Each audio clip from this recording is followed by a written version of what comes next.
Get her out of my formation. Major Daniel Carter grabbed Captain Emily Parker by the collar of her uniform and dragged her out of formation in front of 300 soldiers.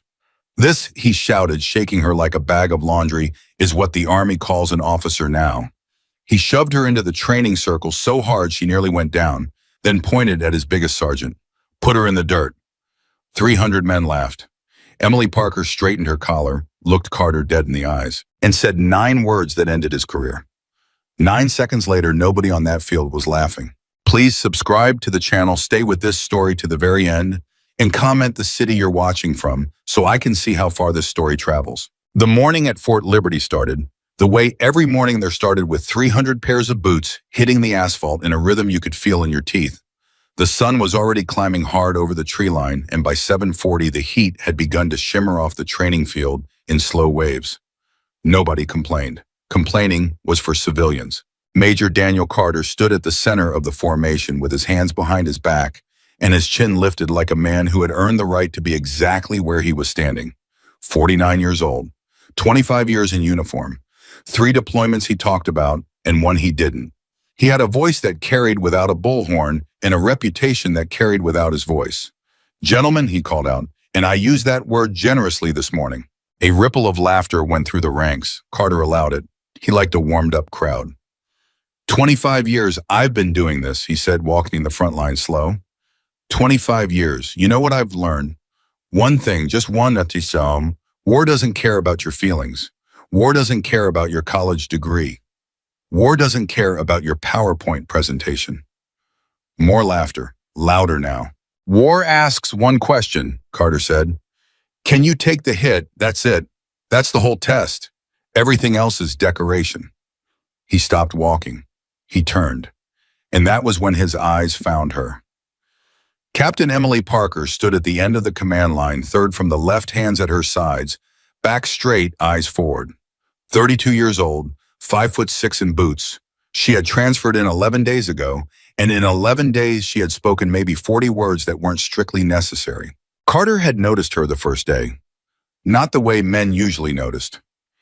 He had noticed the way a man notices a chair in a room he doesn't remember putting there. She didn't brag. That was the part that bothered him most. Every officer he'd ever met bragged. It was the currency. You told your war story, they told theirs, and the exchange rate established who deferred to whom. Parker never made a bid. She sat in the tactical room with 3 monitors and a wall map, and she worked, and when someone asked her a question, she answered it in the fewest words the question required, and then went back to work. Some of the younger soldiers had a name for her. Office girl in uniform. Carter had heard it in the mess hall and hadn't corrected it. Captain Parker, he said. 300 heads turned at once. It was almost a physical sound, that turn. Emily stepped out of the line, 2 paces, squared herself. Sir, come on out here, don't be shy. She walked out to him. She wasn't shy. That was the thing that would bother him later in the dark when he replayed all of it. She wasn't nervous, wasn't defiant, wasn't anything. She just came when called, the way you'd walk to a mailbox. Tell these men what you do, Carter said. Go on, tell them your specialty. Tactical intelligence analysis and operational planning, sir. Carter turned to the formation and spread his hands like a man presenting a prize. Tactical intelligence analysis, he repeated. And operational planning. The laughter came, not from everybody, but from enough. So what I'm hearing, Carter said, is that you fight with a computer. Emily didn't answer. Captain, I asked you a question. You didn't, sir, she said. But if you're asking now, I'd say I fight with information. Information is usually what kills people. The bullet's just the delivery method. Something moved across Carter's face. It was very fast, and only 2 men caught it. It was the look of a man who has swung at a ball and heard the bat make the wrong sound. That's cute, he said. It wasn't meant to be, sir. Staff Sergeant Marcus Doyle, standing in the second row, shifted his weight and thought very clearly, oh, this is going bad. Doyle had been at Liberty for 6 years. He had watched Carter take apart a lot of people on this field. He had never watched one of them stand there like the ground under her feet was hers. Let me tell you what I think, Captain, Carter said, walking a slow half circle around her. I think there's a generation coming up now that has confused knowing about war with being in one. I think there are officers walking around this base with a rank on their chest they got from a screen. And I think when the shooting starts, those officers are going to look around for somebody to save them. That's a reasonable concern, sir, Emily said. Is it? It's just not one that applies to me. The field got quiet. Carter smiled. He actually smiled, and Doyle would say later that the smile was the moment it stopped being a lesson and started being something else. Then let's test it, Carter said. Sergeant Reynolds, front and center. Sergeant Mike Reynolds came out of the ranks at a jog, 6'3", 220 pounds with the plates out. Reynolds had done things in valleys with names Americans can't pronounce, and he had the neck of a man who'd spent a decade being paid to move other men against their will. He came to a stop and looked at Carter, then at Parker, then back at Carter, and his face said something his mouth was too disciplined to say. Sir, Sergeant the captain here is going to demonstrate for us how tactical analysis holds up against a real soldier. Nothing serious, just a little friendly education. Reynolds didn't move. Sergeant. Sir, with respect, Reynolds said quietly, she's an officer. She's an officer who thinks a spreadsheet is a weapon system. Step into the ring, Sergeant. That's an order. And there it was. 300 men heard the word order, and 300 men understood that a line had just been crossed, and nobody with the authority to uncross it was present. Reynolds' jaw worked. Then he said, yes, sir, because that's what he'd been built to say, and he walked to the circle. Emily looked at Carter for a long moment. Then she said something that 8 men in the front row heard clearly and repeated for the rest of their careers. Major, I'd advise you to think about this. Carter laughed out loud. Is that a warning, Captain? No, sir, she said. It's the last thing I'm going to say before you make a mistake. The laughter died. All of it. All at once, like somebody had pulled a plug, because there was something in the way she said it. Not anger, not bravado. It was the flat, patient tone of a woman reading a weather report. Storm's coming at 4. Bring the furniture in. Carter felt it land in his stomach, and he hated the feeling. And so he did what men like Carter do when they feel something they hate. He doubled down. Ring, Shawan, he said. Now. Emily walked into the circle. She didn't take a stance. That was the first thing Doyle noticed. Every soldier he'd ever seen step into a ring took a stance, feet planted, hands up, chin tucked. Parker just stood there, loose, arms down, head slightly tilted like she was listening to something a long way off. Reynolds put his hands up. Captain, he said low so only she could hear, I'm going to go easy. I'm going to take you down soft. Just go with it, and this is over. All right, I'm not trying to hurt you. I know, Emily said. I'm sorry about this. Reynolds blinked. Sorry about what? Begin, Carter said. Reynolds came forward. He didn't rush. He came the way a big man comes at somebody he doesn't want to injure, shoulders squared, hands out, planning to wrap her up and put her down gently and end the whole ugly business. What happened next took 9 seconds, and about 110 men would spend the next year arguing about the order of it. Emily didn't move backward. She moved sideways and inward, and she did it at the exact instant his weight came onto his front foot. Her hand found his wrist, not gripped it. Found it the way you find a doorknob in a dark room you've lived in for years. And then she wasn't fighting his mass at all. She was steering it. One step, one pivot. Her hip found the outside of his thigh, and her elbow found the line of his shoulder, and Reynolds' own 220 pounds of forward momentum, all of it, every ounce he'd committed, went exactly where it was already going, which was down and slightly left. He hit the ground flat on his back. The sound it made was enormous. Emily was already stepping away. She hadn't even changed her breathing. Nobody cheered. That was the part that undid Carter. 300 soldiers, a man on his back, and not one person made a sound. There was no whooping, no laughter, nothing. Just 300 men standing very still in the sun, understanding that they had been wrong about something and understanding it all at the same time. Reynolds lay there for 2 full seconds staring at the sky. Then he sat up. He wasn't hurt. That was the strangest part. He wasn't hurt at all. She had put him down like a man setting a glass on a table. Sergeant, Emily said and offered him her hand. He looked at it. Then he took it. He was a big man and she pulled him halfway up before he got his feet under him, and he stood there dusting himself off with the entire base watching, and what he said was not what anybody expected. Ma'am, he said, where did you learn that? Somewhere else, Emily said. Carter's voice cracked across the field. Again.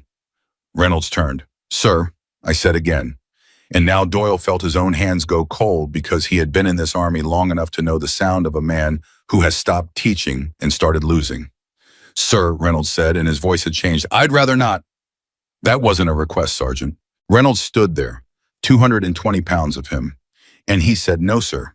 The field made a sound, not a word, just a collective intake of breath, 300 lungs pulling at once. "What did you say to me?" "I said, no, sir." Reynolds' ears were red, but his voice was level. "She beat me clean.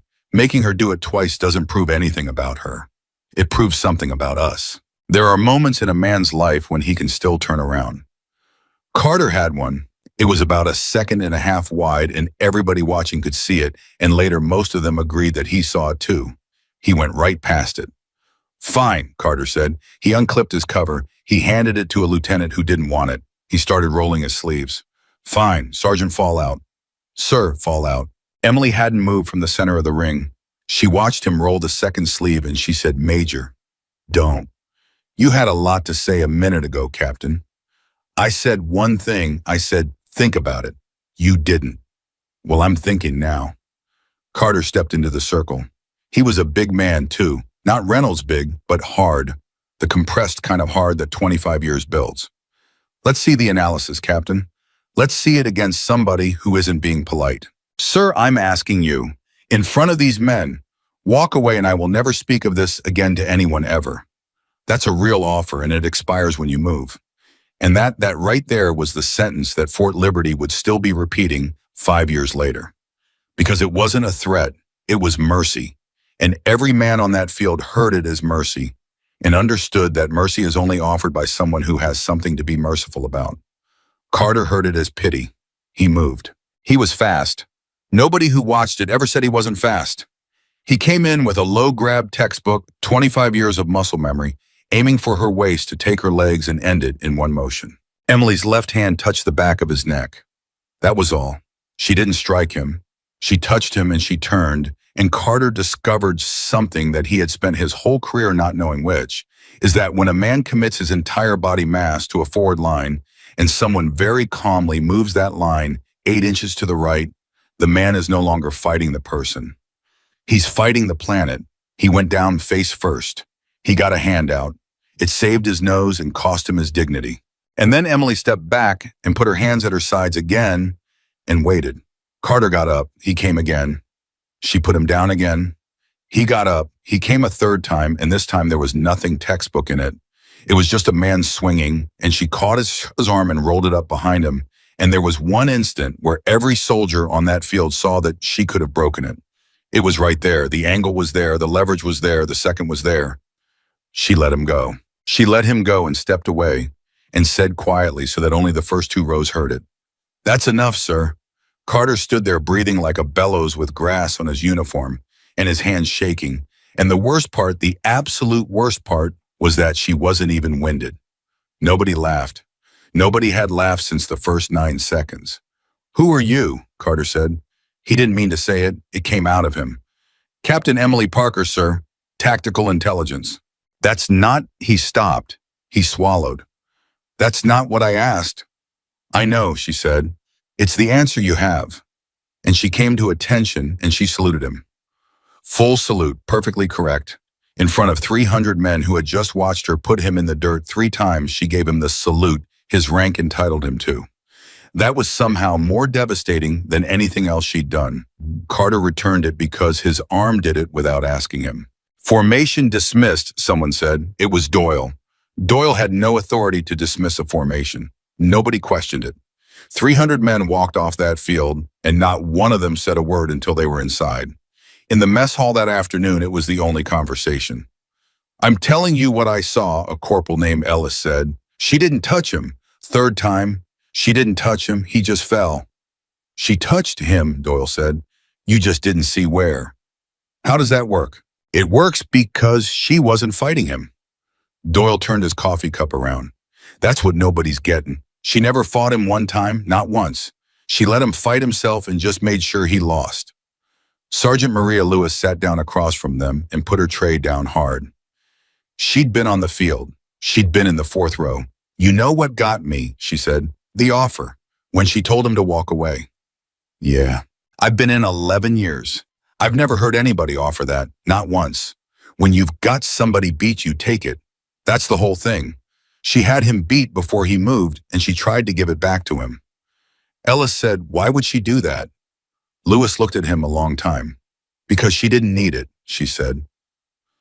Across the base in the tactical operations room, Emily Parker sat in front of 3 monitors, with a cup of coffee going cold at her elbow, and worked. She had a satellite overlay up on the left screen, and a movement grid on the center one, and a spreadsheet on the right, and she was tracing a road network with the end of a pen and not thinking about the training field at all.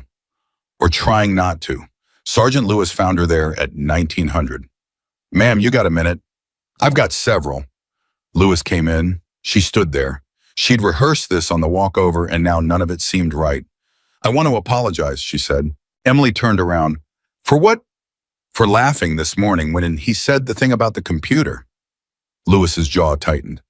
I laughed. I don't know why I laughed. I've been the only woman in a room enough times to know exactly what he was doing, and I laughed anyway. Emily set the pen down. Sergeant, she said, sit down. Lewis sat. You laughed because 300 people laughed, Emily said. That's not a character flaw. That's biology. There's a documented response. It's about a 2-second window. Your brain reads the room before it reads the content. You did what a nervous system does. The question isn't whether you laughed. The question is what you did in second 3. I stopped. Then you did fine. Lewis let out a breath she'd been holding since about 0800. Can I ask you something, ma'am? You can ask. How were you that calm? Emily thought about it. She actually thought about it, which Lewis appreciated, because most officers answered that kind of question before it finished. I wasn't calm because I wasn't afraid, Emily said. I want to be clear about that. I was afraid. My hands were cold the whole time. You're kidding. I don't kid about that. She picked the pen back up and turned it over. I was calm because I knew what I was going to do. That's all calm is, Sergeant. It isn't the absence of fear. It's having already made the decision. If you make the decision early enough, the fear shows up and finds there's nothing for it to do. Lewis sat with that. When did you decide? She asked. About 11 days ago, Emily said. When I got here. Lewis stared at her. You've been here 11 days. Yes. You decided on day 1 that this was going to happen. Emily looked at the monitors. Roads, grid squares, patterns. Sergeant, she said, I read people the same way I read terrain. Major Carter has a shape. I saw the shape on day 1. I knew what he'd do. I knew roughly when he'd do it, and I decided then how I'd answer it. I didn't want it. I hoped I was wrong. But I don't get to be surprised and be good at my job. Those are different jobs. Lewis walked back to her barracks that night in a state she couldn't name. Major Daniel Carter did not eat dinner. He sat in his office with the lights off and the door closed, and he did something he had not done in a very long time, which was replay a thing exactly as it had happened instead of the way he preferred it. The salute. That was the piece he couldn't get past. He could survive the takedowns. Men got taken down, men got up. But she had saluted him. She had stood there in the wreckage of everything he'd said about her and given him the courtesy of his rank, and in doing so she had made it impossible for him to hate her, and Carter needed very badly to hate her because the only other available option was to look at himself. At 2100 there was a knock. Come. Sergeant Reynolds filled the doorway. Sir, permission to speak freely. No? Sir, I'm going to anyway, and you can write me up for it. Carter almost smiled. Then come in and close the door, Sergeant, so I don't have to write you up in public. Reynolds closed the door. He didn't sit. You made me put hands on an officer, he said. I made you conduct a training demonstration. Sir, respectfully. No. Reynolds' voice didn't rise. That was what made it terrible. I have been in the Army 11 years. I know what a demonstration is. That wasn't one. You picked the biggest man on that field and you pointed him at a woman you wanted humiliated, and you used my rank against me to do it because you knew I'd obey. And I did obey. Sir, I obeyed you, and I'm going to carry that. Carter looked at his desk. She could have hurt me, Reynolds said. You understand that whatever that was she did, she could have done it about 40% harder, and I'd be in a cast right now. She put me down like she was putting a kid to bed. Then she apologized to me before it happened. She said sorry about this. Sir, she was sorry for me. She knew what was about to happen to my pride in front of 300 guys, and she was sorry about it. Get out, Sergeant. Sir, get out. Reynolds went to the door. He stopped with his hand on it. Sir, one more thing, and then I'm done. When you went in the third time. When she had your arm. Carter didn't move. I was standing 8 feet away, Reynolds said. I saw the angle. Sir, she had it. She had it clean. Another half inch and you'd have been in surgery. And she let it go and she stepped back and she called you, sir. I said, get out. Yes, sir. The door closed. Carter sat in the dark for a long time. The thing about Fort Liberty, the thing that nobody who hasn't lived on a base understands, is that a base is not a workplace. It's a small town with a fence around it. And a small town does not forget a thing like that. It metabolizes it. By Wednesday, the story had mutated in 4 directions. By Thursday, a private in supply was telling people she'd been a hostage rescue specialist. By Friday, somebody claimed she'd been in a foreign country nobody was supposed to be in. Emily heard all of it and corrected none of it, which of course made it worse. Lieutenant Colonel Ann Rowe, who ran the battalion and who missed very little, called Emily in on Friday morning.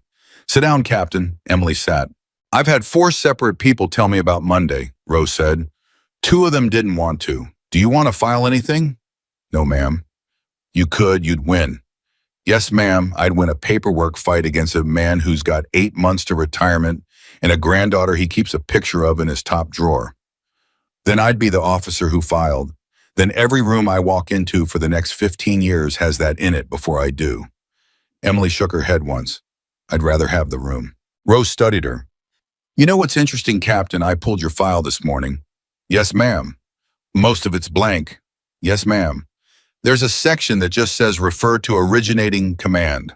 I've been in this Army 22 years, and I've seen that on maybe 5 files. Emily said nothing. I'm not asking, Rose said. I want you to understand that. I'm telling you that I saw it and that I know what it means, and that when the time comes and something goes wrong on this base, I'm going to remember it. That's all. Understood, ma'am. Rowe leaned back. Off the record, what do you make of Carter? Emily was quiet for a moment. He's not a bad man, ma'am. That's a generous read of Monday. It's not generous. It's accurate, which is different. Emily's hands were flat on her knees. He's a man who built his entire self on one idea, and the idea is that strength is visible, that you can look at a person and know. It's worked for him for 25 years, because for 25 years, he's mostly been right. Now he's 50 and the world's changing shape, and he's terrified, and men who are terrified attack the thing that scares them. What scares him isn't me, ma'am. It's that he might have gotten the whole thing wrong. Everything, all of it, and there's not enough time left to fix it. Rowe was quiet a long moment. That's an unsettling amount of insight to have about a man who tried to break your arm. He didn't try to break my arm, ma'am. He tried to break the version of himself that was afraid. I was just standing where it was. That afternoon, Carter walked past the tactical operations room and stopped. The door was open. Parker was at the wall map with a marker in her hand and 3 sergeants around her, and she was showing them something, and the thing that stopped Carter cold was the way the sergeants were standing, leaning in, not the posture of men receiving orders, the posture of men trying to see. Look at the timing, Emily was saying. Forget the locations for a second. Everybody looks at locations. Look at the clock. 6 incidents. What do they have in common? They're all in the morning, Ella said. Closer. Doyle said, they're all within 40 minutes of a shift change. There it is. She capped the marker. Nobody's attacking a place. They're attacking a seam.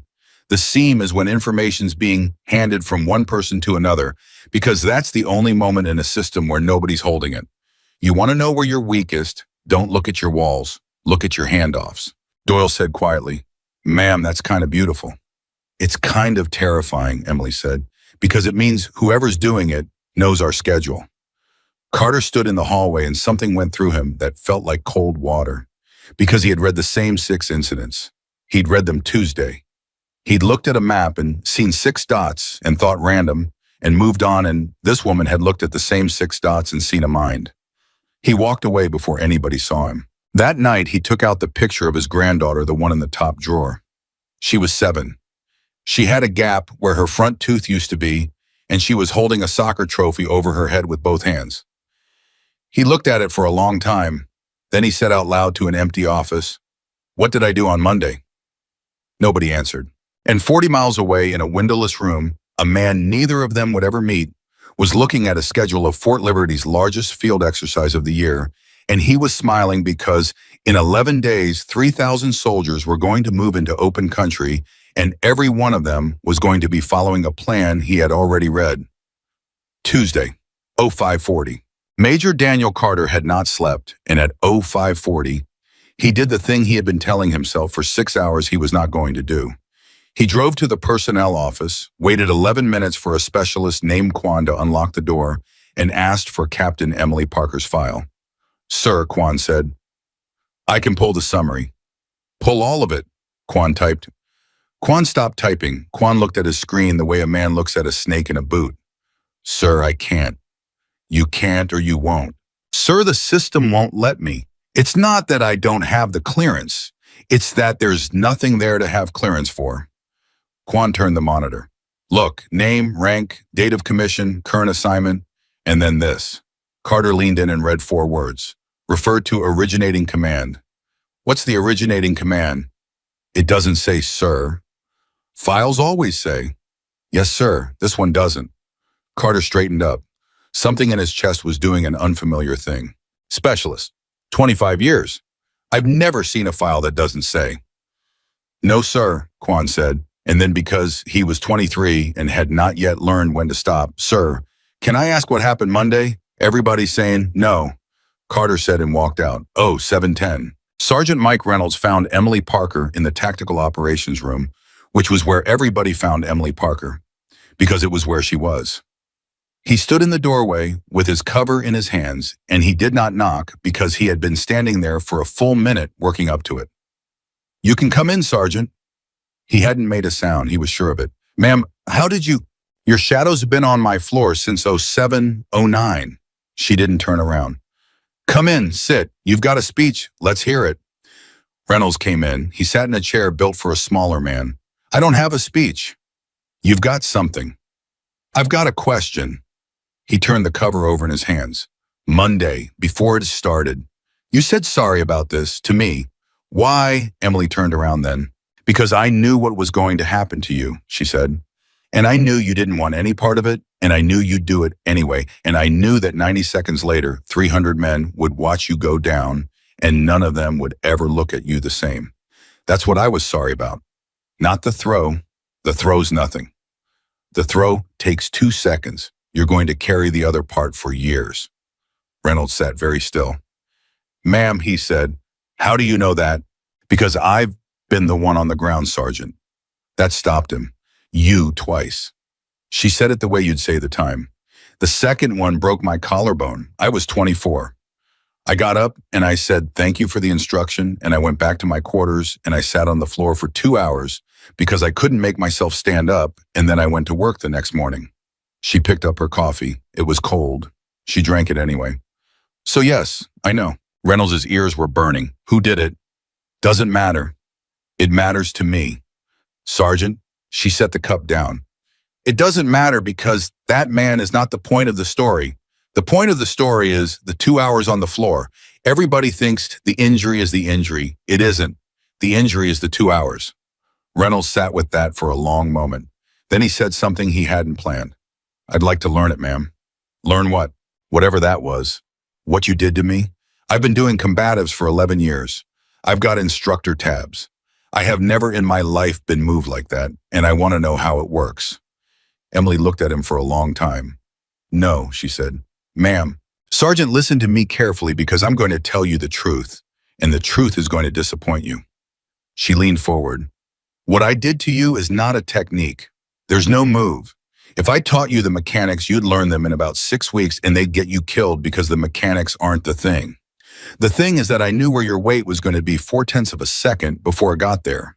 And I knew that because I watched you walk across that field, and I watched you look at the major, and I watched your jaw when he gave the order. And by the time you stepped in that circle, I knew you were going to come at me slow and low and left because you were right-handed, and you'd already decided not to hurt me. And a man who's decided not to hurt someone always leads with his weak side. That's not combatives. That's reading. And reading takes 15 years, and it starts with being wrong a lot. Reynolds said nothing. You want the short version, Emily said. I didn't beat you. You told me exactly what you were going to do, and I listened. Reynolds stood up slowly. Ma'am, permission to say something out of line. Granted. That's the scariest thing anybody's ever said to me. Good, Emily said, and turned back to her monitors. It should be, because whoever hit those 6 checkpoints is doing the same thing to us right now. Reynolds stopped at the door. What 6 checkpoints? 0900. Lieutenant Colonel Ann Rowe called a meeting of every field grade officer on the installation, and she started it by putting a map on the screen with 6 red dots on it. In the last 5 weeks, she said, we have had 6 incidents on or adjacent to this installation. A cut fence line, a power flicker at the north substation, 2 vehicles reported following supply runs on Route 24, a drone sighting nobody logged properly, and a maintenance contractor who badged in on a badge belonging to a man who's been dead since March. The room went quiet. Brigade's position is that these are unrelated, Rowe said. 6 pieces of bad luck in a bad luck season. I want to hear the room. Carter spoke first because Carter always spoke first. Ma'am, with respect, Brigade's right. That's a fence, a breaker, 2 guys who probably work at the Waffle House, a hobby drone, and a records error. If you put 6 dots on any map in America, you can draw a line through them. Anybody disagree? I do, ma'am. Every head in the room turned. Emily Parker had not raised her hand. She had simply spoken in the same voice she used for everything, and it landed in the room like a dropped wrench. Go ahead, Captain. The Major's right that 6 dots make a shape if you want them to, Emily said. That's why I don't look at the dots. Ma'am, may I have the screen? Rowe nodded. Emily didn't stand up. She reached over, typed 4 keystrokes on the console, and the map changed. The 6 red dots stayed, but now under each one was a number. That's the time, she said. Not the date, the time of day. Somebody in the back said, 0648, 0655, 1410, 0702, 1420, 0651. Emily let it sit. Sir, ma'am, gentlemen, this installation changes shift at 0700 and 1430. Every one of those 6 events happened inside the 30-minute window before a shift change. Not one of them. 6. The silence in that room had weight. That's coincidence, Carter said, but it came out with no air behind it. Sir, 6 for 6 on a 30-minute window across a 24-hour day is 1 in about 180,000. Emily's tone didn't change. It never changed. That was somehow the worst part. I'd like to be wrong. I've run it 4 ways trying to be wrong. Rowe leaned forward. Explain the window, Captain. Why does it matter, Barsahas? Because a shift change is the only time in any system when information stops belonging to anyone. Emily stood up now and walked to the screen. At 0655, the man who's been watching that fence for 8 hours is thinking about his truck. The man who's about to watch that fence for 8 hours is still in his car. The log's half written. Nobody's holding it. If you want to touch something without anybody remembering that you touch it in the seam. Nobody moved. Ma'am, that's not the finding, Emily said. That's the setup for the finding. Rose said, then give me the finding. The finding is that shift change times aren't public. They're not on a website. You can't Google them. To know that Fort Liberty's north perimeter turns over at 0700 and not 0630, you have to either work here or have been told by somebody who works here. Emily turned around. Ma'am, this isn't 6 pieces of bad luck. This is somebody who's been handed our schedule. 9:41. The meeting ran over by 50 minutes. And at 10:30 when it broke, Major Daniel Carter sat alone in the emptying room with his hands flat on the table and understood all the way down that he had read the same 6 incidents on Tuesday, and he had seen 6 dots, and she had seen a mind. He had spent 25 years being the man in the room who saw it first. He had just watched somebody else see it first from a chair without raising her hand. 11:15. Carter caught her in the hallway. Captain? Emily stopped. Sir, that thing you did in there. Sir, you waited. Carter's voice was low. You had that 4 days ago. Doyle told me. You had it Friday. You sat on it until this morning. Why? Emily considered him. Because on Friday I was the woman who embarrassed you on the training field, she said. If I'd walked into brigade on Friday with that, the first question in every man's head would have been about Monday, not about the fence. It would have been ammunition against you. The work would have died in the room. So you waited. I waited until it was old enough to be about the fence. Carter stood there. You protected me, he said. It came out flat, disbelieving. No, sir. I protected the finding. She adjusted her folder under her arm. But you're welcome to the part of it that fell on you. And she walked away, and Carter stood in that hallway and felt something crack that had been load-bearing for 25 years. 1300. The thing about a base is that it's a small town, and in a small town, the story doesn't stay a story. It becomes an opinion. And by Tuesday afternoon, Fort Liberty had split down the middle. In the motor pool, a staff sergeant named Petrov said, I'm just saying if a major puts hands on a captain and the captain drops him and nobody files anything. What is that? That's not discipline. That's a bar fight with rank. She didn't file because she doesn't need to file, Doyle said. That's the whole point of her, Petrov. Everybody needs to file. That's how it stops. Does it stop, though? Doyle set down the wrench. In 11 years, name me one time it stopped. Petrov didn't have one. Yeah, Doyle said. In the dining facility at a table by the window, a corporal named Ellis was doing something on his phone. What are you doing? Lewis said. Nothing. Ellis. I'm looking her up. Put it away. Sergeant, there's nothing. That's the thing. There is nothing. Ellis turned the phone. I got a Captain Emily Parker in a base newspaper from 2019, one photo back row, cut off at the shoulder. That's it. That's the entire internet. My aunt has more of a footprint than this woman, and my aunt makes gravy. Lewis took the phone out of his hand and put it face down on the table. Ellis, listen to me. She was not smiling. You are a 21-year-old corporal, and you have just discovered that a person with a redacted file has a redacted footprint, and you think you found something. You haven't found something. You found the edge of something, and there are people whose entire job is to make sure nobody walks past that edge and comes back. Ellis swallowed. You think she's... I think you should eat your lunch. 1420. The power flickered at the north substation. It lasted 1.4 seconds. Long enough for the lights to dip and come back. Long enough for 200 people to say, huh, and go back to work.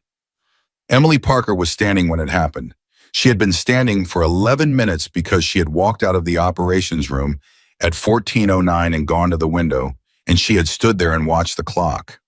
At 14:21, she picked up the phone and called Rowe. Ma'am, it happened again. 14:20, 9 minutes before the shift. There was a pause on the line. Captain Rowe said, and her voice had changed, how long have you been standing at that window?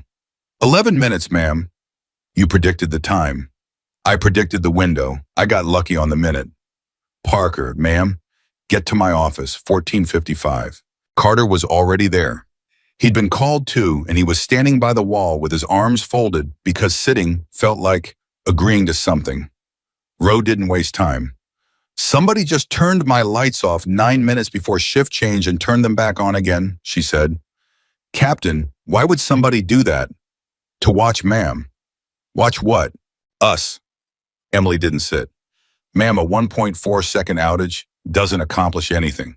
It doesn't open a gate. It doesn't kill a decharmer long enough to matter. It doesn't do damage. It's not an attack. It's a question. Carter said, what question?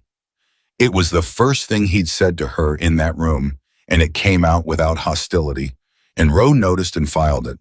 The question is, what do you do? Emily said. Sir, if I flick your lights, I learn 6 things. I learn how fast somebody calls it in. I learn who they call. I learn whether the backup kicks and how long it takes. I learn whether anybody physically walks out to that substation and how many minutes it takes them to get there. I learn whether it goes in a log or whether it gets shrugged off. And I learn the most important thing of all, which is whether anybody in your organization is the kind of person who stands at a window at 14:09 because they think something's coming. Rose said slowly, and what did they learn today? Emily was quiet. Captain, they learned somebody was at the window, ma'am. The room went cold. How would they know that? Because I called it in at 14:21, and the response came out of the gate at 14:26, and ma'am, the last 4 times that response took 19 minutes. Emily's voice finally did something. It got softer. I sped us up, and in doing that, I told him we're watching. That's on me. That's a mistake, and it's mine, and I'm reporting it before anybody has to find it. Nobody said anything for a moment. Then Carter said, "That's not a mistake." Both women looked at him. "That's not a mistake," he said again.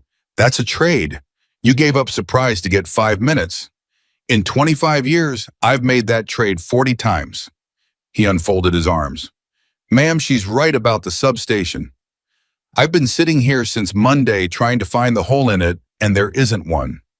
If somebody's mapping our response times, then they exercise." He stopped. "Say it, Major," Rose said. Carter's face did something. It was the look of a man watching a wave come in from very far out. "Ma'am, in 11 days, we put 3,000 soldiers into open country on a published schedule," he said. "Every unit, every route, every timing. It's the one day of the year when this entire installation moves according to a document." Roe closed her eyes for a second. "And who has that document?" "About 400 people," Carter said. "Ma'am, it's an exercise. It's not classified. It's a training schedule. There's a copy of it in the print room right now." 15:30.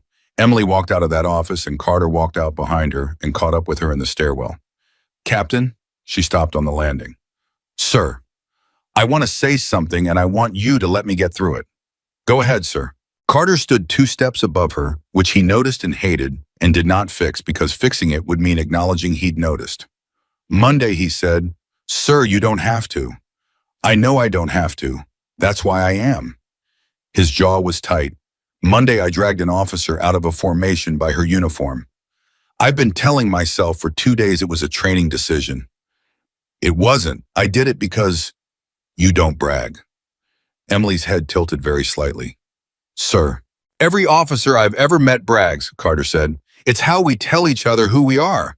And you came onto my base and you didn't play, and for 11 days I couldn't place you, and a man my age who can't place somebody starts to think maybe he's lost a step. He said it and it cost him, and it showed.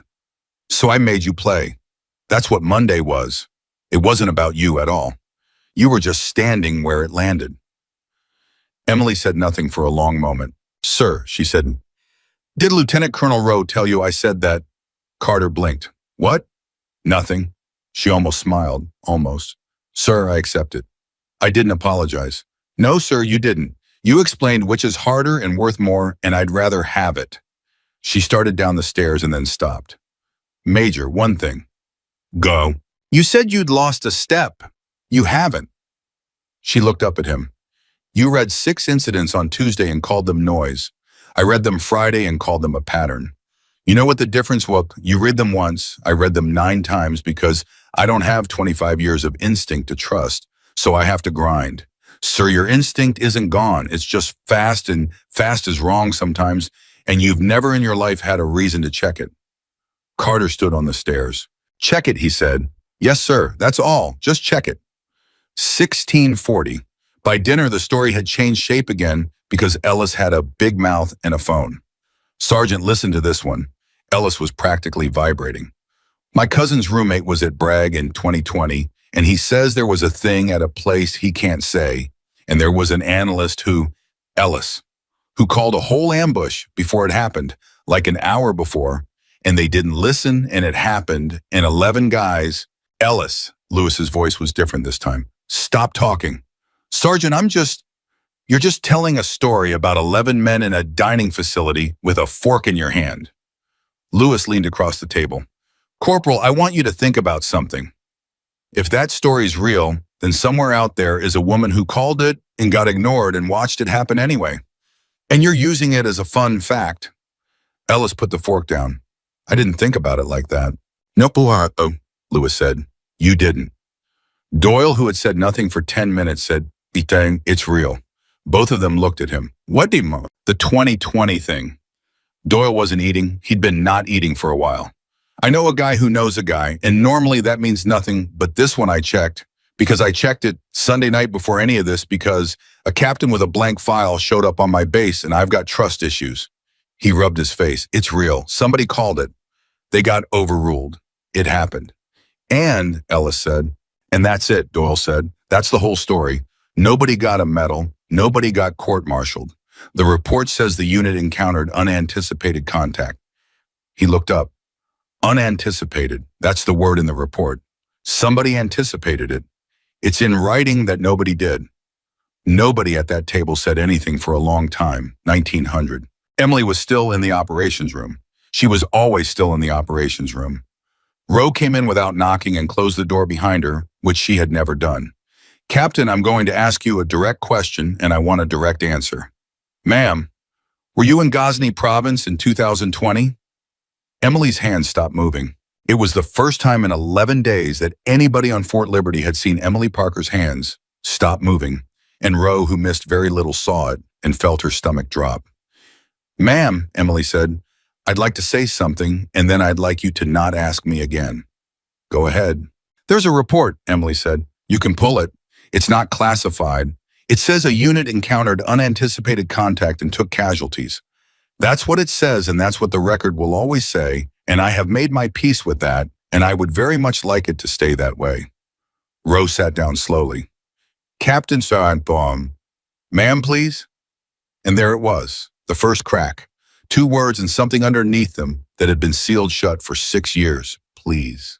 Roe looked at her for a long moment. All right, she said. Thank you, ma'am. But I'm going to say one thing and then I'll drop it. Roe stood back up. In 11 days, this installation moves 3,000 people on a published schedule, and I've got a captain who saw it coming 5 weeks before anybody, and I've got a major with 25 years who's finally listening, and I've got a report somewhere that says the word unanticipated about people who died. She put her hand on the door. Captain, whatever happened to you in 2020, I'm not going to let it happen to you twice on my base. That's not a question. You don't have to answer it. She left. Emily sat in that room for 11 minutes without moving. Then she picked up her pen and went back to work because the 2 hours on the floor were a long time ago, and there was a fence and a substation and a schedule sitting in a print room. Wednesday, 06:30, Carter did something that ended up in 3 different retellings and grew each time. He walked into the print room and he took the exercise schedule off the shelf, all 400 copies, and he put them in a box, and he carried the box himself across the base to Roe's office and set it on her desk. Ma'am, I want to reissue the entire operations order. Roe looked at the B. Major, that's 400 copies in 11 days. Yes, ma'am. You want to rewrite the largest exercise of the year in 11 days. No, ma'am, I don't want to rewrite it. I want to reissue it with the timings pulled out and hand-carried to unit commanders on the morning of. And I want the routes randomized within the quarters, and I want the shift changes moved to irregular intervals starting tonight. Carter stood there with grass stains still on his soul from Monday. Ma'am, if somebody's got our document, the document is a weapon pointed at us. I'd rather have 11 days of chaos than 1 day of that. Roe leaned back. Whose idea was this? Mine, ma'am. Major. Ma'am, it's mine. Carter didn't blink. She gave me the fence in the substation in the seam. She never said a word about the schedule. That connection is mine and I'll own it, and if it's wrong, it's on me. Rose studied him for a long moment. 25 years I've watched you, Daniel, she said, and it was the first time she'd used his first name in 4 years. You've never once come to me with a plan that made you look uncertain. No, ma'am. What changed? Carter thought about it. A captain saluted me, ma'am, he said, after. That's what changed. Oh, 800. It went badly, of course. Because you cannot rewrite the largest exercise of the year in 11 days without 400 people finding out, and 400 people found out, and by 0800 Wednesday, Fort Liberty had a rumor with legs. They're canceling. They're not canceling, they're changing it. Why would you change it 11 days out unless somebody knows something? That's what I'm saying. I heard there's a threat. There's no threat. Guy in supply says a captain with a redacted file walked into brigade and said, "The one from the field Monday." That's her. And that was the moment the story stopped being about a woman who dropped a major and became about a woman who knew something, which was, Emily reflected, sitting in the operations room, listening to it come through the walls, exactly the things she had spent 11 days avoiding and exactly the thing that was now going to get somebody killed. 10:15. Ma'am, we have a problem. Roe looked up. Captain? 400 people know we changed the plan, Emily said, which means whoever has our document knows we know. Carter, sitting in the corner, said, Good, let them know. Let them know we're not asleep. Sir, no. And her voice had an edge in it for the first time in 11 days, and both of them heard it. Sir, with respect, that's the wrong instinct, and it's the exact instinct they're counting on. Explain. Because a man who spent 5 weeks patiently mapping our shift changes doesn't spook. Emily put both hands on the table. He adapts, sir. We just told him his plan doesn't work anymore. So what does he do? He doesn't go home. He goes now. The room stopped. What do you mean now? Rose said. Ma'am, he's got a window that just started closing. Every day, between today and the exercise, our security gets tighter, not looser. Today is the loosest day he will ever have again. Emily straightened. Ma'am, I think we just moved the clock. I think whatever was going to happen in 11 days is going to happen in about 3. Nobody spoke. Carter said very quietly, That's on me. Sir, no, that's on me. He stood up. I pulled the schedule. I made the noise. You told me to check my instinct, and I didn't check it. I sprinted. Sir, I would have done the same thing. Would you? Emily paused. No, sir, she said. But I'd have been wrong to hesitate, and you'd have been right, and it would still have gone bad. That's what this is. There's no clean move. There's only the move you can live with. Carter looked at her. Where'd you learn that? Gosney, Emily said, and then stopped, and her face went shut like a door. Roe did not look at her. Roe, to her enormous credit, looked at the wall. 1300. The message came to Carter's office, and it came the ugly way, which is to say it came from a colonel at brigade who had been at a golf outing. Daniel, what are you doing over there? Sir, I've got a call from division asking me why Fort Liberty is rewriting an exercise 11 days out on the word of an intel captain nobody's heard of. Carter closed his eyes. Sir, the analysis is sound. The analysis is 6 unrelated incidents, Daniel. A fence, a breaker, and a badge. Papers moved. I read the memo. She's counting clocks. Sir, she's counting clocks because the clocks are the only thing that isn't random. Daniel, 25 years, you and me both. The colonel's voice softened into something worse than anger. This isn't like you. This is not the officer I know. You've never in your life come to me with a hunch. And there it was. Carter had a second and a half. Everybody watching later agreed on this too, though nobody was watching because he was alone in an office with a phone. He could still turn around. Sir, Carter said, It's not a hunch, it's mine, and I'm putting my name on it. And if I'm wrong, you can have my retirement 8 months early, and I'll clean out my desk on Friday. The line was quiet for a long time. You're serious. Sir, I have never been more serious about anything in my life. Another pause. All right, Daniel, the colonel said. It's your base. It's your name.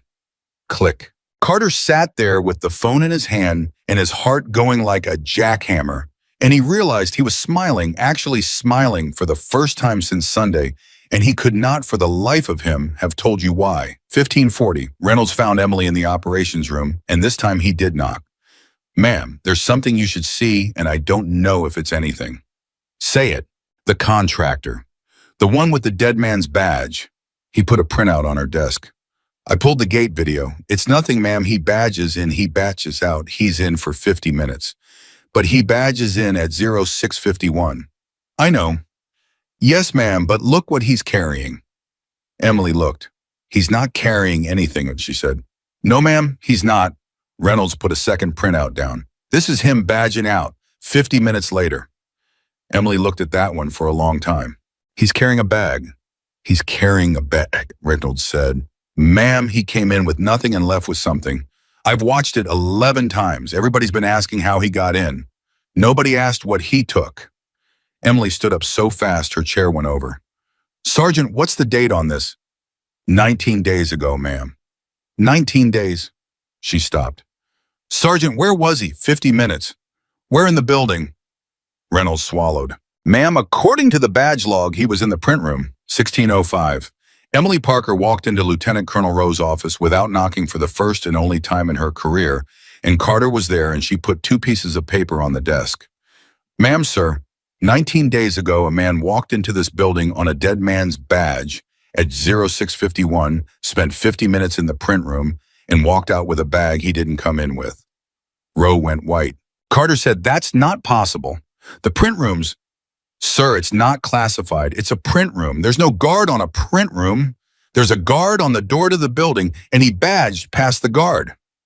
Roe reached for the phone and then stopped. "Captain," she said, "the exercise schedule went to print 20 days ago, ma'am." Silence. "So he wasn't stealing it," Carter said slowly. "He didn't need to steal it. 400 copies. He could have picked one up off a shelf." "Yes, sir." "Then what was he doing in there for 50 minutes? And Emily Parker said the sentence that Fort Liberty would remember longer than the 9 seconds on the training field. "Sir," she said, "I don't think he took a copy out." Carter stared at her. "I think he put one in, 1606. Nobody said anything for 4 seconds. Then Carter said, "Say that again." "Sir, I think he put a copy in." "Captain." "That's..." Carter stopped himself. He heard his own voice starting to do the thing it had done on Monday, the fast dismissal, the reflex, and he heard it, and he put his hand flat on the desk and made himself stop. "Check it. Say it again and I'll check it." Emily didn't gloat. She just talked. "Sir, 400 copies of the operations order went to print 20 days ago. 19 days ago, a man walks in on a dead man's badge, spends 50 minutes in a room full of paper, and walks out with a bag. Everybody in this building that has spent 19 days assuming he was a thief. But a thief doesn't need 50 minutes. A thief needs 90 seconds. Grab and go." She tapped the second printout. 50 minutes is not stealing. 50 minutes is working. Roe hadn't moved. "Working on what?" "Ma'am, on that shelf, there were 400 identical documents that nobody in the United States Army was ever going to read twice. They'd get handed out 3 hole punched, shoved in a binder, and pulled out on exercise day when a lieutenant needs a grid reference at 0500 in the dark and doesn't have time to think. Emily's voice was very level. "If I wanted to move 3,000 American soldiers to a place of my choosing, I wouldn't hack anything. I wouldn't need to. I'd just make sure that on the one morning of the year, when they all follow a piece of paper, some of them are following mine." Carter felt the floor tilt. "How many?" he said. "Sir, how many copies did he change?" "I don't know." "Guess." "Sir, I won't guess. Guessing is what gets..." She stopped. Her jaw closed on the rest of it. "I don't know, sir. It could be 1. It could be 40. The bag looks like it held maybe 30, 40 sheets of paper, and that's the wrong way to think about it anyway." "Why?" "Because he didn't carry the new ones in, sir. He carried the old ones out." Emily let that land. "Look at the video again. He comes in empty. He leaves full. Whatever he brought in flat under a shirt, in a folder, I don't care. What he carried out in that bag was the pages he replaced. He wasn't smuggling something in. He was taking the evidence with him." Rose stood up so fast, her chair hit the wall. "Get me the print room, 1612. They went down there, all 3 of them, at a walk that was not quite a run, because 3 field grades running through a building at 1612 on a Wednesday would have emptied the base by 1700. The shelf was empty. Of course it was empty, because Major Daniel Carter had personally boxed up all 400 copies at 0630 that morning and carried them to Rose's office and set them on her desk, which meant that the single most valuable object on Fort Liberty had spent the last 10 hours sitting 11 feet from where they'd been arguing. Carter started laughing. It wasn't funny. He knew it wasn't funny. It came out of him anyway, one hard bark, and Roe looked at him like he'd lost his mind. "Major?" "Ma'am, I pulled them." Carter wiped his mouth. "This morning. I pulled every copy because I was showing off. Because I wanted to walk in here with a box and look like a man who was doing something. Ma'am, I did the right thing by accident, for the wrong reason." "Daniel." "No, ma'am, that's not humility. That's a report finding. Put it in writing." Carter recovered the documents while trying to look decisive. He was already moving. "Where's the box?" 29. They put the box on a conference table and Emily said, "Sir, don't touch them." Carter's hand stopped an inch from the top copy. "Captain's Wayne." "Sir, if I'm right, one of those has been handled by somebody who is not one of ours." Emily was already pulling gloves out of a drawer, the cheap blue ones from the med kit on the wall. And if I'm wrong that we've contaminated 400 documents for nothing and I look like a paranoid, I'll take that trade. Give me a pair. Sir. Captain, give me a pair of gloves. I'm not standing here watching. She gave him a pair. Roe on the phone in the corner said, I don't care what he's doing. Get him here. Yes. Now. 1640. It took Emily 11 minutes to find the first one. She didn't read them. That was what killed Carter watching it. He'd assumed she'd read them 400 documents, 60 pages each, 24,000 pages a week's work. She didn't read a word. She stood at the end of the table and she fanned each copy like a deck of cards, thumb on the corner, and she watched the pages go by and she did 4 copies a minute. Captain, what are you looking at? Nothing, sir. That's not an answer. Sir, it's the only answer. Fan, set down, next. I'm not reading it. Reading is how you miss it. If you read it, your brain fills in what's supposed to be I'm watching the gray. The gray. Sir, 400 copies came off one machine on one day with one toner cartridge. They're all the exact same shade of gray. If one page came off a different machine, it's a different gray. I don't have to know what it says. I just have to see it flicker. Carter stood there holding a document in blue gloves and understood that he had been in the Army for 25 years and had never once in his life had a thought like that. At 1651, her thumb stopped. She didn't say anything. She just went very still, and Carter, who was 8 feet away, felt the temperature in the room change. Captain. Sir, come here.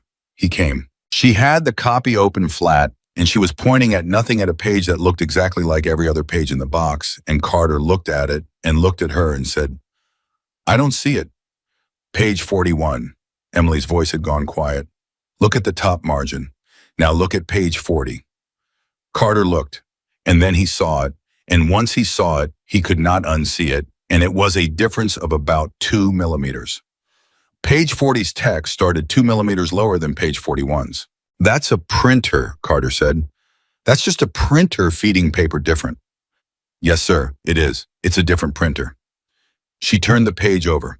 And here's the thing about the same page in copy number 211, which I did 4 minutes ago. She flipped the second document open with one hand. Page 41, the margins matched page 40 perfectly. Sir, Emily said, one of these is not from our machine. Carter's mouth was dry.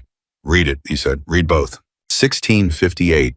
They read them side by side, both of them shoulder to shoulder, over a conference table. A major and a captain who 6 days earlier had been trying to put each other in the dirt. It took 90 seconds to find. Sir, Phase 2, Emily said. Bravo Company Movement Corridor. Ours says Corridor 7 north of the ridge. Carter read it 3 times. This one says Corridor 9, he said. Yes, sir. Corridor 9's the low ground. Yes, sir. Corridor 9 is a bowl. Carter's voice had gone strange. It's a bowl with high ground on 3 sides and one way out, and no line of sight to anybody. We don't use 9. We haven't used 9 since I was a captain, because a colonel named Buckman walked a company into it in '98, and the observers scored them a total loss in 11 minutes. I know, sir. I read the '98 after action on Sunday. Why would you read a 28-year-old after action? Because it was the only corridor on the map with no exercises in it, sir, and something with no history is either useless or hidden. Those are the only 2 options. Carter put both hands on the table and leaned on them. Captain, he said, how many soldiers is Bravo? 140, sir. 140 soldiers, Carter said. We're going to walk into that bowl at 0640 on exercise morning because a piece of paper told them to. Yes, sir. And nobody would have questioned it. No, sir, because the paper is the plan. Sir, that's the whole thing. That's the elegance of it. Nobody in this army questions the operations order. We're not built to. The entire machine works because when the paper says Corridor 9, a lieutenant who's 24 years old and hasn't slept, says yes and goes to Corridor 9, and every single thing we do to make that lieutenant reliable is exactly what makes him usable. Roe had come up behind them without either of them noticing.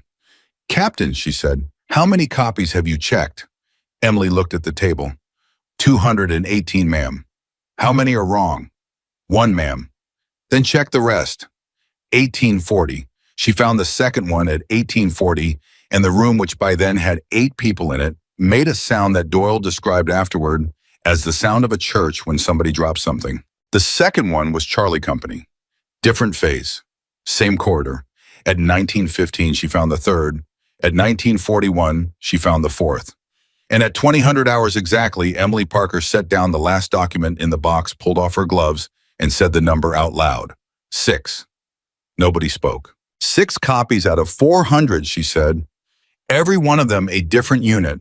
Every one of them routed into Corridor 9. Every one of them phased so they arrived within about a 40-minute window of each other. Carter was sitting down now. He'd sat down somewhere around number 4 and hadn't noticed doing it. 6 companies, he said. Yes, sir. 800 people.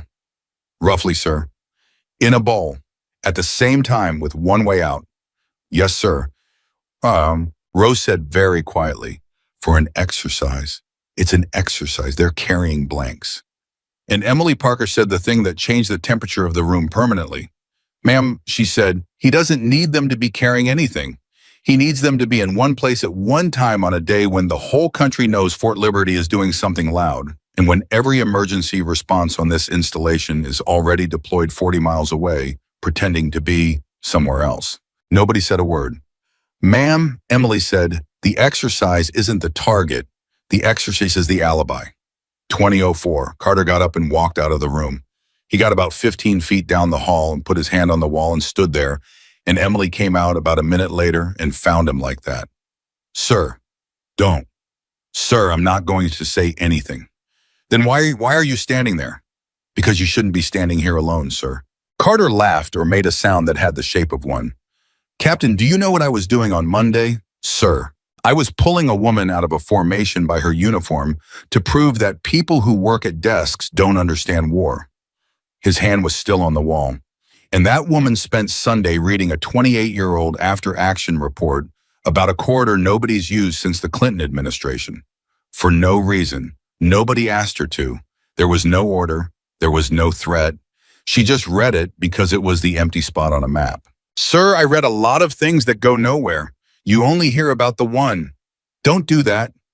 Do what, sir? Don't make it smaller so I feel better. Carter turned around and his eyes were red, and he did not care which was itself new. Captain, if I hadn't pulled that box this morning out of pure vanity, would you have found this? Emily didn't lie to him. That was the thing about her. She never once in the whole business lied to him. No, sir, she said, not in time. Carter nodded slowly. Then I want you to understand something, he said. You gave me a piece of advice on a staircase. You said check it, and I want you to know that I did not check it. I did not check one single thing today. I ran on instinct the entire day, like I've run on instinct for 25 years, and today it was right, and that scares me worse than Monday. Sir, because it means I can't tell the difference. Carter's voice cracked one syllable and he swallowed it. Captain, I've been right for 25 years, or I've been lucky for 25 years, and I have no way of knowing which, and I never did, and I've been giving orders that whole time. Emily was quiet. Sir, she said, may I tell you something I've told 2 people? Go. In 2020, I was right. Carter went very still. I was right and it didn't matter, Emily said. I had the pattern. I had the timing. I walked into a room with a colonel in it and I put it on the table and I was right and he said no and I said yes, sir, and 11 men went out the gate. Her hands were at her sides. Her voice had not changed. Sir, I want you to hear the actual lesson because everybody gets it wrong. The lesson is not that he should have listened to me. The lesson is that I said yes, sir. Carter didn't breathe. I had 4 minutes, Emily said. I could have gone over his head. I could have called somebody. I could have stood in the door. And I ran the odds in about 2 seconds, and I decided the cost of insubordination was higher than the probability I'd assigned to my own analysis. And I said, yes, sir, and I went back to my desk, and at 11:42 the radio started. She stopped. Sir, I've never once been afraid of being wrong.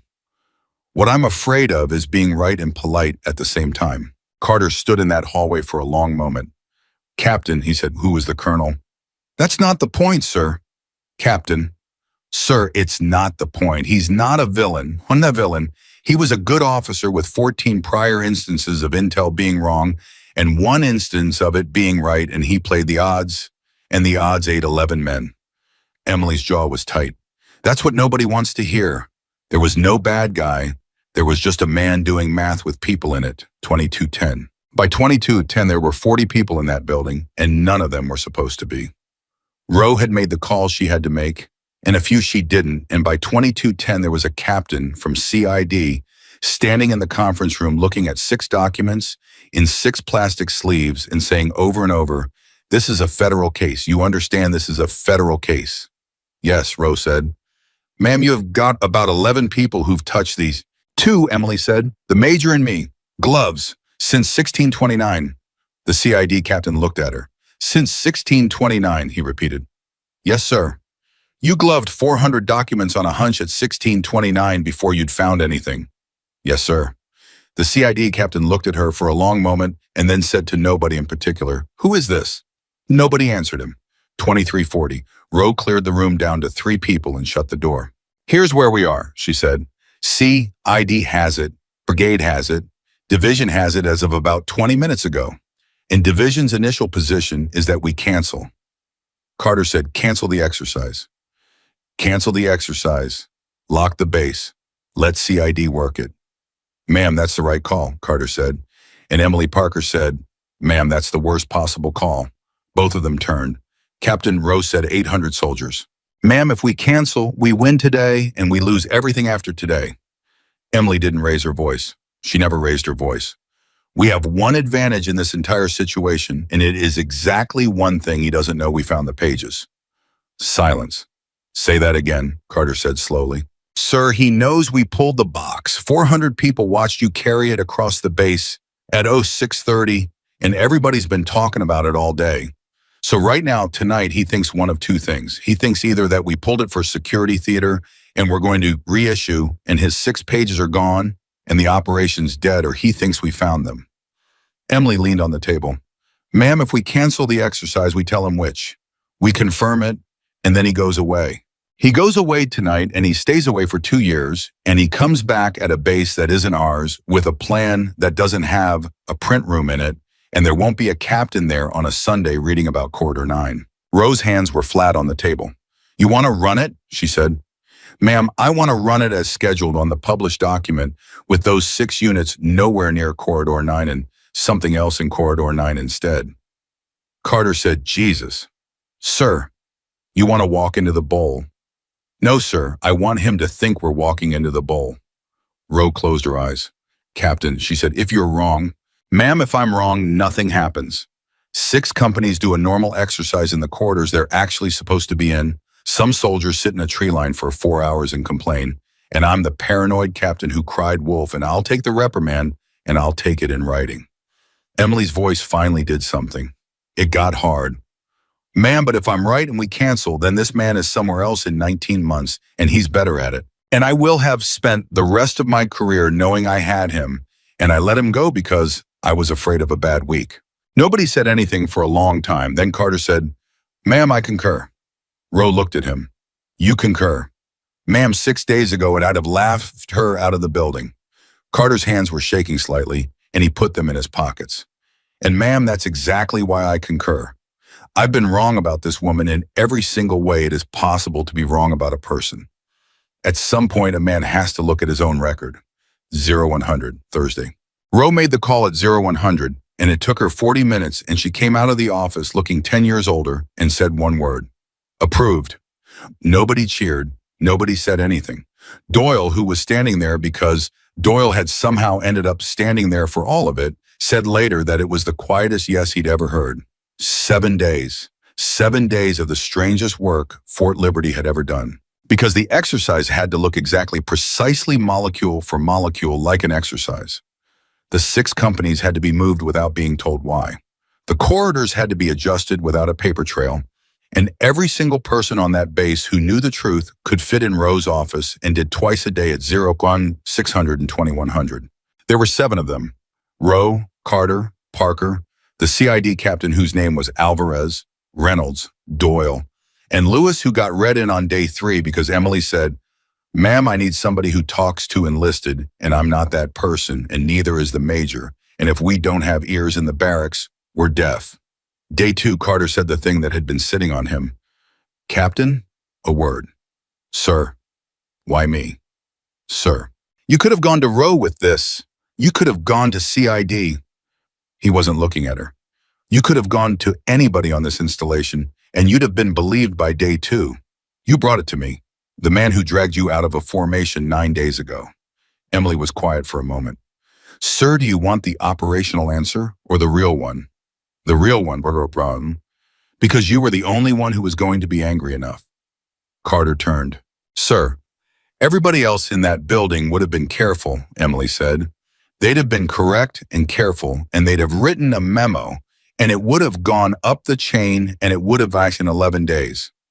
I needed one person who was going to pick up a box and carry it across a parade ground because he was furious.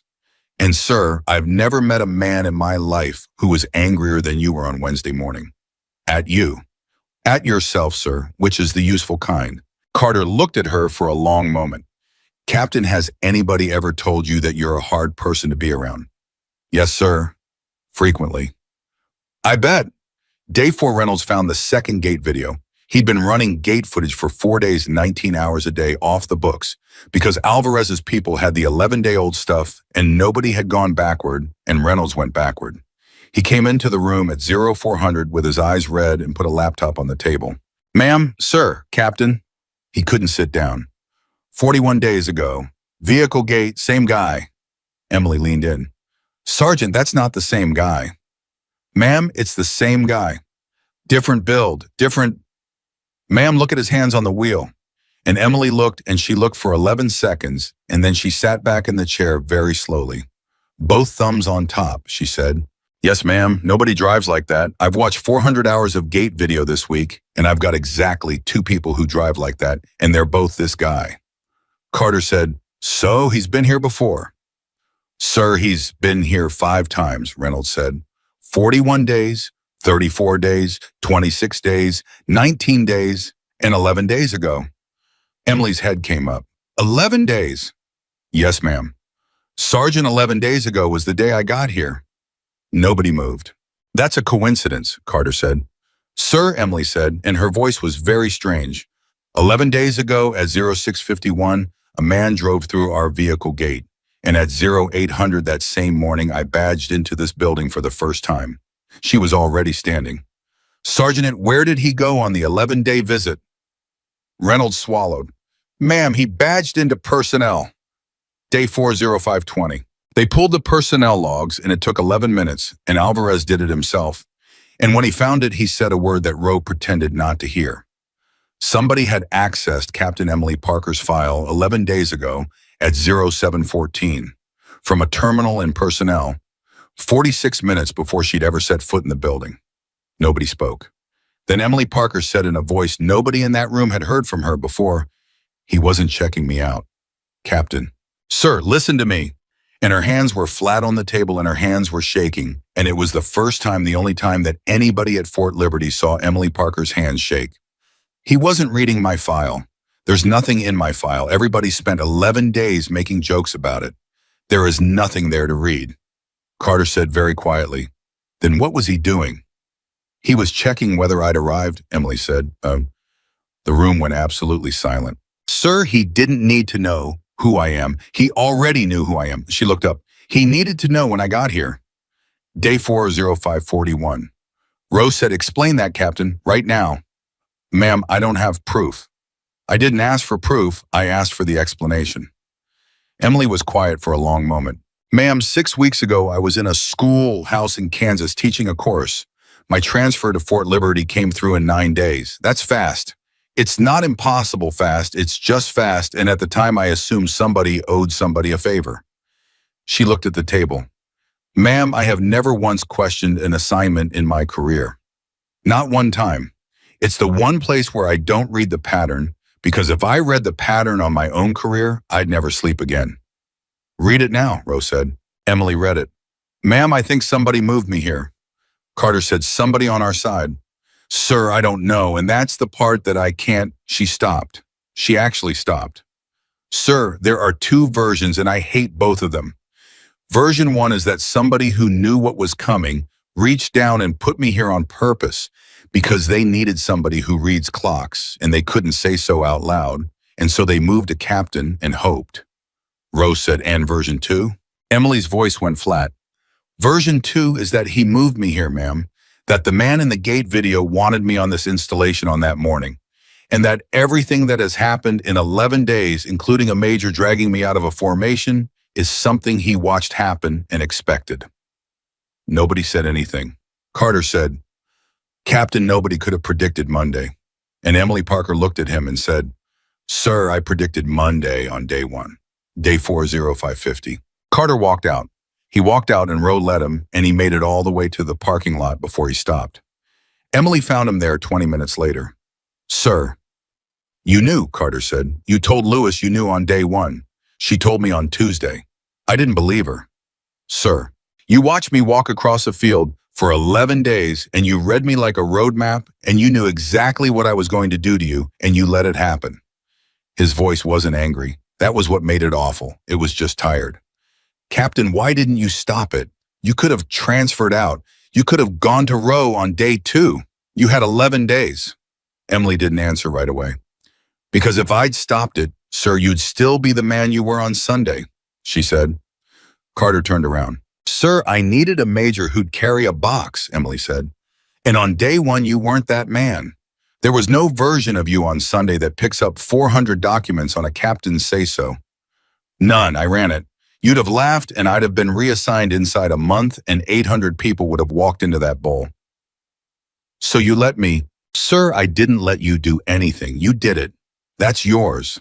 Her voice was steady, but I knew what it would cost you and I knew what it would buy. And I stood there and I took it, and sir, I'd take it again on Monday, and that's the ugliest true thing I know about myself. Carter stood in a parking lot at 0610 in the morning and understood that he had been used correctly by a person who was going to save 800 lives and that she had told him so to his face without a shred of apology. Captain, he said, you're the coldest human being I have ever met. Yes, sir. That wasn't a compliment. No, sir, Emily said. It wasn't an insult either. It's just true, and I've stopped arguing with it. And then she said the thing that broke him. Sir, in 2020, I was warm. I was 26 and I was warm. And I stood in a room and I was polite, and I said, yes, sir, and 11 men went out the gate. She looked at him. I got cold on purpose, Major. It took me 2 years, and I would rather be the coldest person you have ever met than be warm at 11:42 in the morning ever again. Day 7, 0400. The exercise started in 90 minutes. 7 people in a room. Nobody had slept.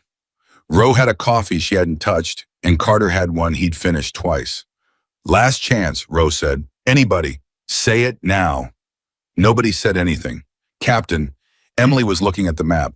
Ma'am, she said, I've been wrong about one thing for 7 days. Every head in the room came up. Captain, Carter said, it's 0400. Yes, sir. That's why I'm saying it now instead of at 06. She put her finger on the map. I've been treating Corridor 9 as the target. It's not. It's the location. There's a difference, and I've been sloppy, and I want it on the record before anybody moves. Alvarez said, meaning what? Meaning I've spent 7 days asking what he wants to do to 800 soldiers in a bowl, Emily said. That's the wrong question. He's had 5 visits in 41 days and a badge that works. If he wanted to hurt 800 soldiers, he had 100 easier ways, and he took none of them. She looked up. Sir, I've been asking what he wants to do to them. I should have been asking what he wants them to be doing. The room was silent. Say it plain, Captain, Roe said. Ma'am, on exercise morning, 800 soldiers in that bowl means 800 soldiers who are not somewhere else. Emily's finger moved on the map. 11 inches. And every emergency asset on this installation is pre-positioned to support the exercise. And every eye, every camera, every duty officer, every human being on this base is looking at those corridors for 4 hours. Carter stood up so fast his chair went over. The bowl's not the target, he said. No, sir. The bowl is the distraction. Yes, sir. Then what's the target? And Emily Parker put her finger on a building 11 miles behind the exercise line, a building nobody had mentioned once in 7 days, and said, "Sir, at 0640 on exercise morning, there will be exactly 4 people awake in that building." 0401. "That's a records annex," Alvarez said. "Yes, sir." "Captain, that's a building full of filing cabinets." "No, sir," Emily said. "That's what it looks like from the road. That's what it's supposed to look like from the road." Rowe hadn't moved. "Parker, say what it is." "Ma'am, it's the regional credentialing node." Emily's finger stayed on the map. "It's where the badge is born." Nobody said anything. "Ma'am, everybody in this room has spent 7 days horrified that a man walked onto this installation on a dead man's badge. We've all said it," Alvarez said it in the hallway on Wednesday. "The dead man's badge. It's the scariest sentence in the file." She looked up. "It's the wrong scary sentence. A dead man's badge is a mistake. A records error. Somebody didn't deactivate a credential when a contractor died in March. And that's embarrassing, and it's fixable, and it happens on every base in this country." "Then what's the right scary sentence?" Carter said. "Sir, the right scary sentence is that he only needed it once." 0403. Emily walked to the wall and pulled the map down flat with both hands. "Sir, run the sequence with me. 41 days ago, he drives in the vehicle gate. 34 days again. 26, 19 the print room, 11 personnel." She tapped each one. 5 visits. "What's the trend?" Reynolds, who hadn't sat down in 19 hours, said, "The gaps are shrinking." "Yes. What else?" Doyle said slowly, "He's going deeper each time." "He's going deeper each time," Emily repeated. "Gate, then a building, then a room in a building, then a terminal in a room in a building." "Sir, that's not 5 visits. That's 1 visit done 5 times, and each one buys the next one."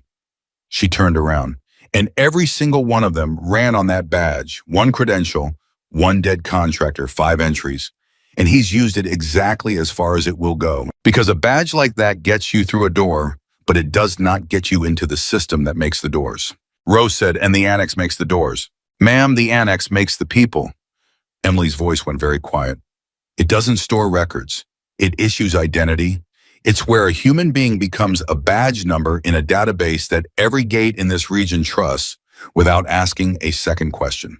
Ma'am, if a man gets 40 minutes alone at that terminal, he doesn't steal a badge. He becomes a staff sergeant. He becomes 6 staff sergeants. He becomes a maintenance crew with orders, in a vehicle and a work ticket, and the system doesn't reject them because the system doesn't check them because the system is the thing that made them."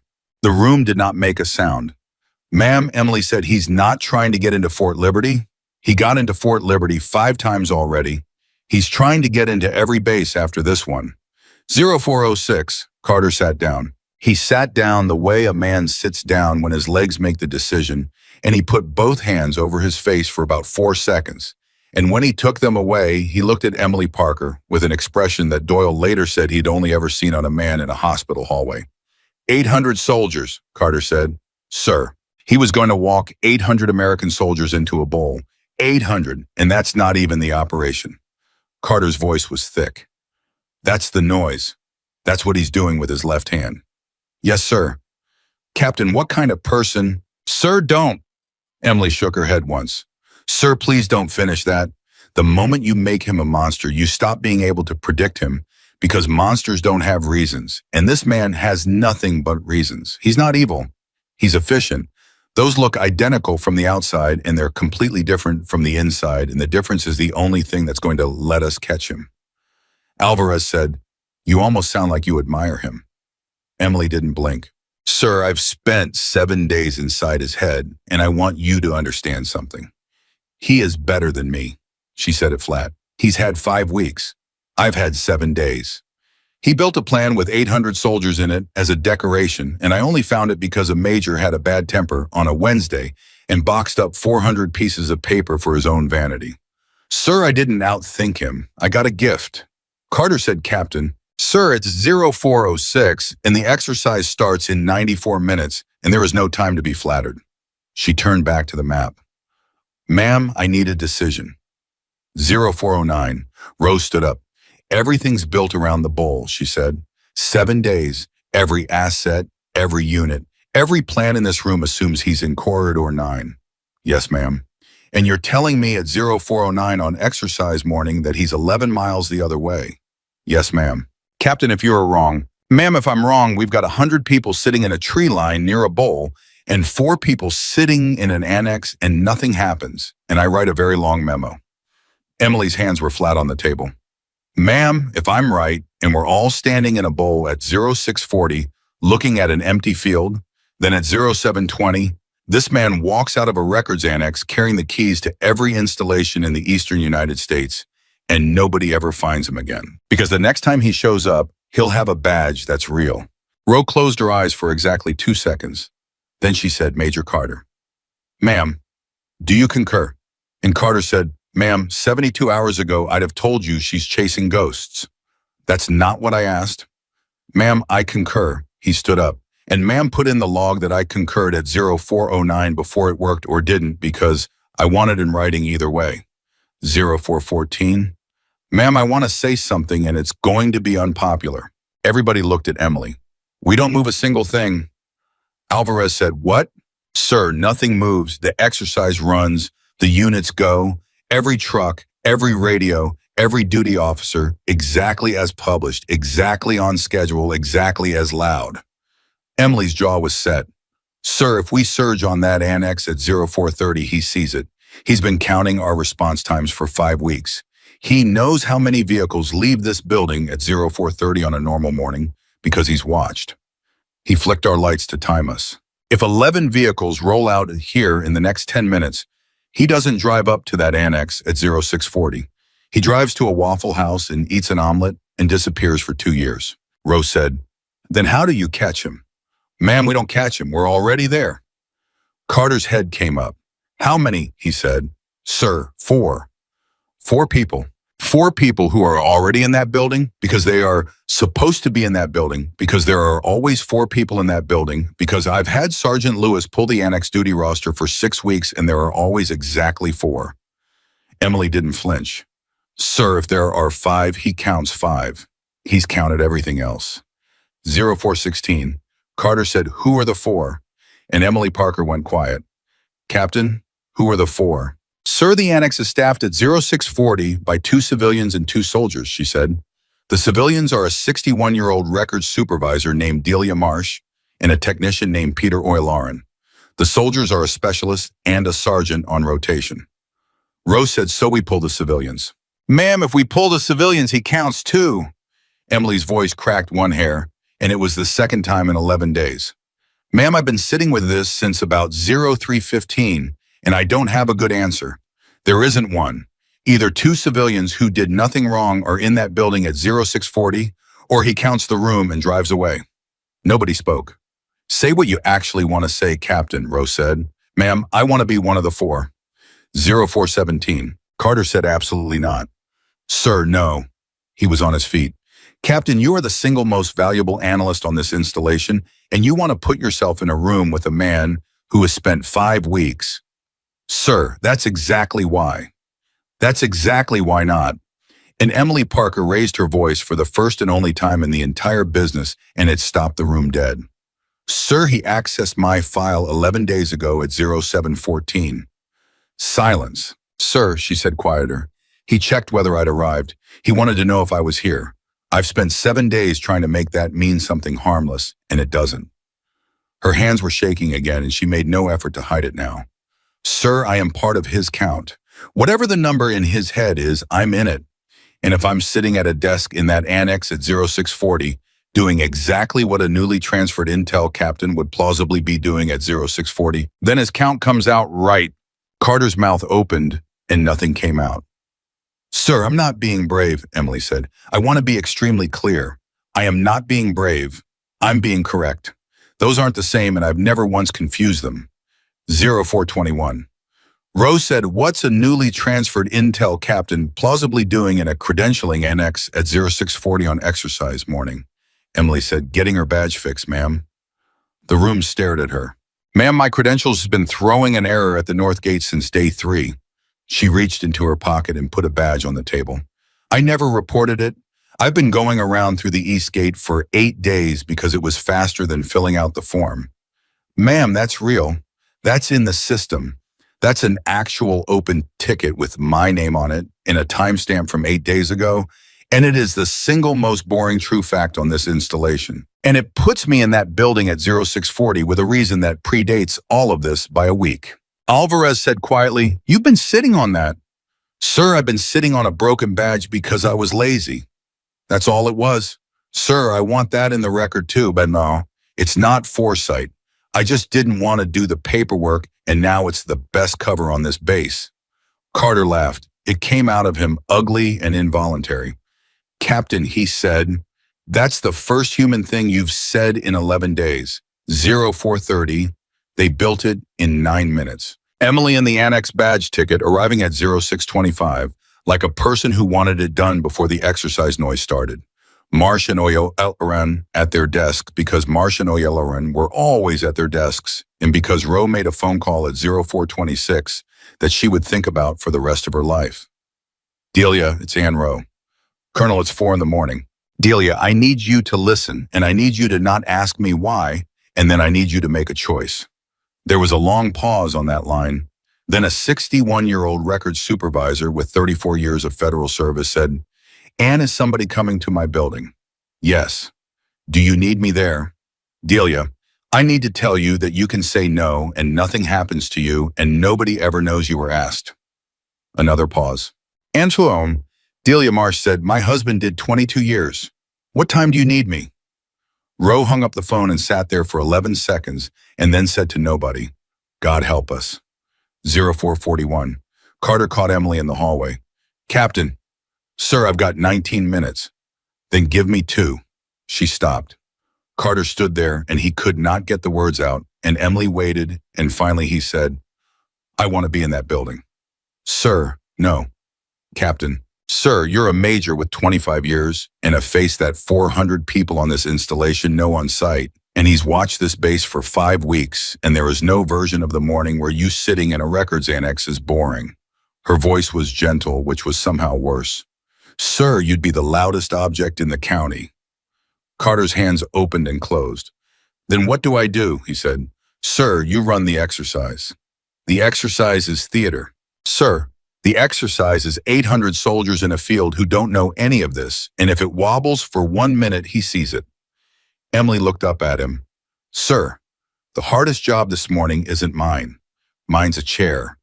Yours is standing on a hill for 4 hours, pretending to care about Corridor 7 while you know what's happening 11 miles behind you, and you cannot look at your watch, not once. He's got eyes, and one of them is on you." Carter stared at her. "You've thought about this." "Sir, I've thought about everything. That's the entire problem with me." 0444. "Captain?" "Sir, if it goes bad in there." "Sir, then it goes bad." "That's not an answer." "Sir, it's the only one there is." She shifted the folder under her arm. "Major, in about 116 minutes, I'm going to be sitting at a desk with a broken badge in my hand, and either a man walks in and I'm right, or nobody comes and I'm the paranoid captain, and both of those are fine. What I'm not going to do is stand in a hallway at 0444 and pretend I know which." Carter said, "Emily." She stopped. It was the first time he'd used her name. It was the only time he ever would. "I dragged you out of a formation," he said. 11 days ago, in front of 300 men, I put my hands on your uniform and I threw you in the dirt and I told a sergeant to break you." "Sir, I know, I was there. And in about 2 hours, you're going to sit in a room and be the bait so that 800 people who laughed at you can walk around a field for 4 hours and go home to their kids." Emily said nothing. "Captain, how do you—" Carter's voice went. He had to start it and start again. "How do you do that? How is that possible? What is that?" And Emily Parker said, "Sir, it's the job." "That's not an answer." "Sir, it's the whole answer." She looked at him. "Major, I've spent 11 days letting you believe I'm made of something you're not made of, and it's not true, and I'm going to tell you the truth now because I'm out of time and you've earned it." Her voice was very quiet. "I'm not doing this because I'm strong. I'm doing it because in 2020, I sat at a desk while 11 men went out a gate, and I have not had one unbroken night of sleep since, and sir, I would rather be in the room. I would rather be in the room than be right about the room. That's not courage. That's damage. Don't confuse them, and don't ever tell a young soldier they're the same thing. Carter stood in that hallway with his mouth open. Sir, Emily said, I have 19 minutes. And she walked away, 0618. The exercise stepped off at 0600, exactly on the published schedule, with every truck and every radio and every board lieutenant precisely where the paper said.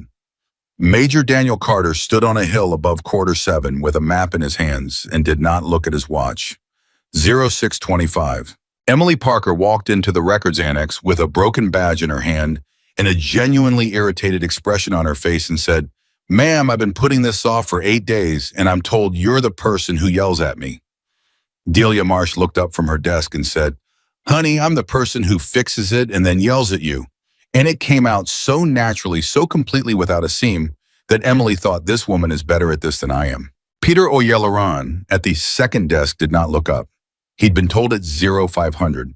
He'd said yes in about 4 seconds and then thrown up in a parking lot and then come to work.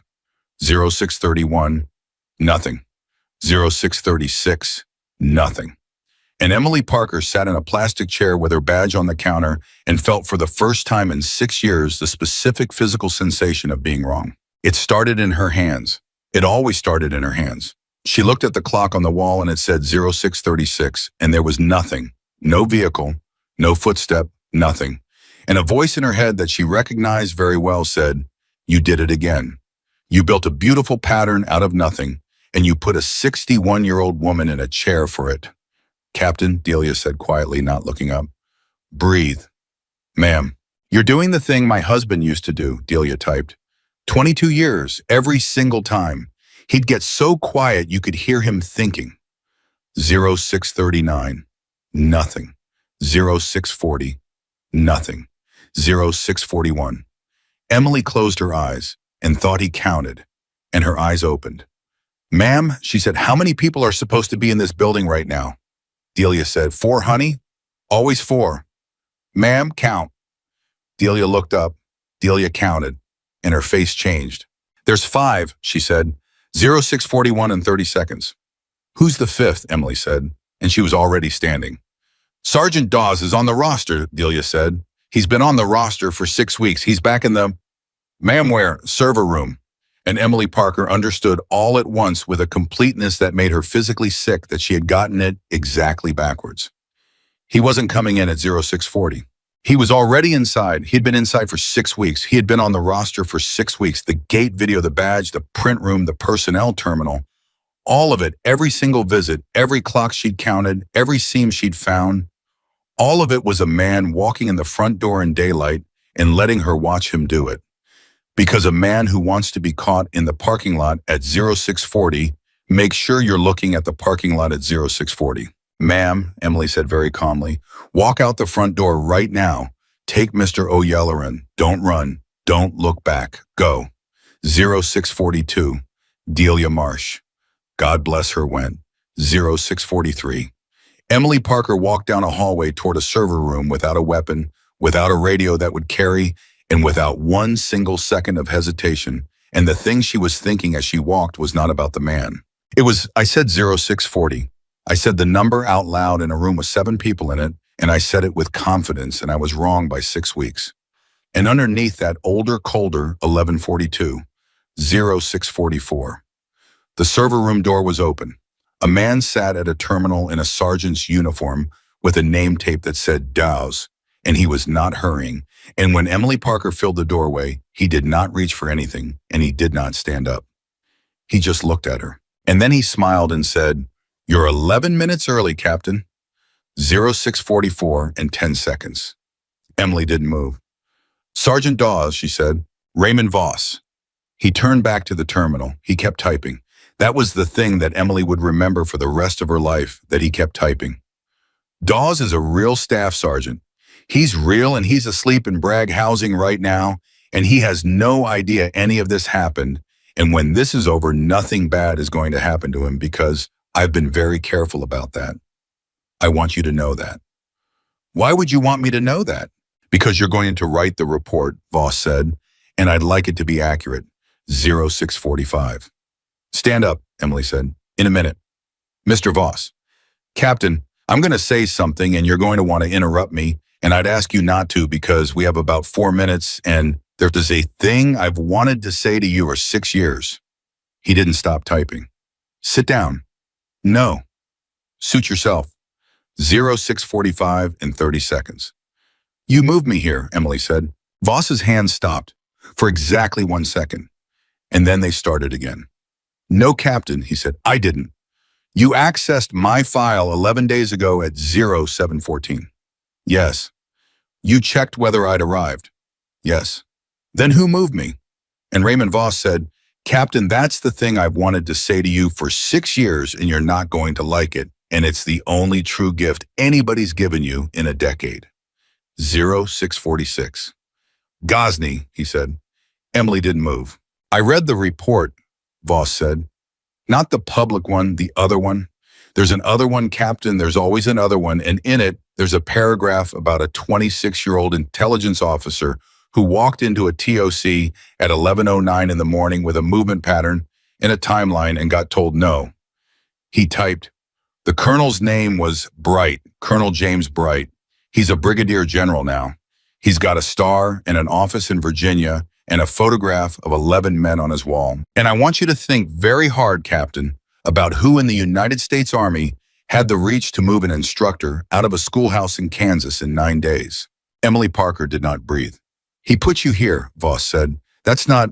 Captain, I've been on this installation for 6 weeks under a name that isn't mine, and I've read every piece of paper in this building, and I'm telling you that 9 days is not a transfer.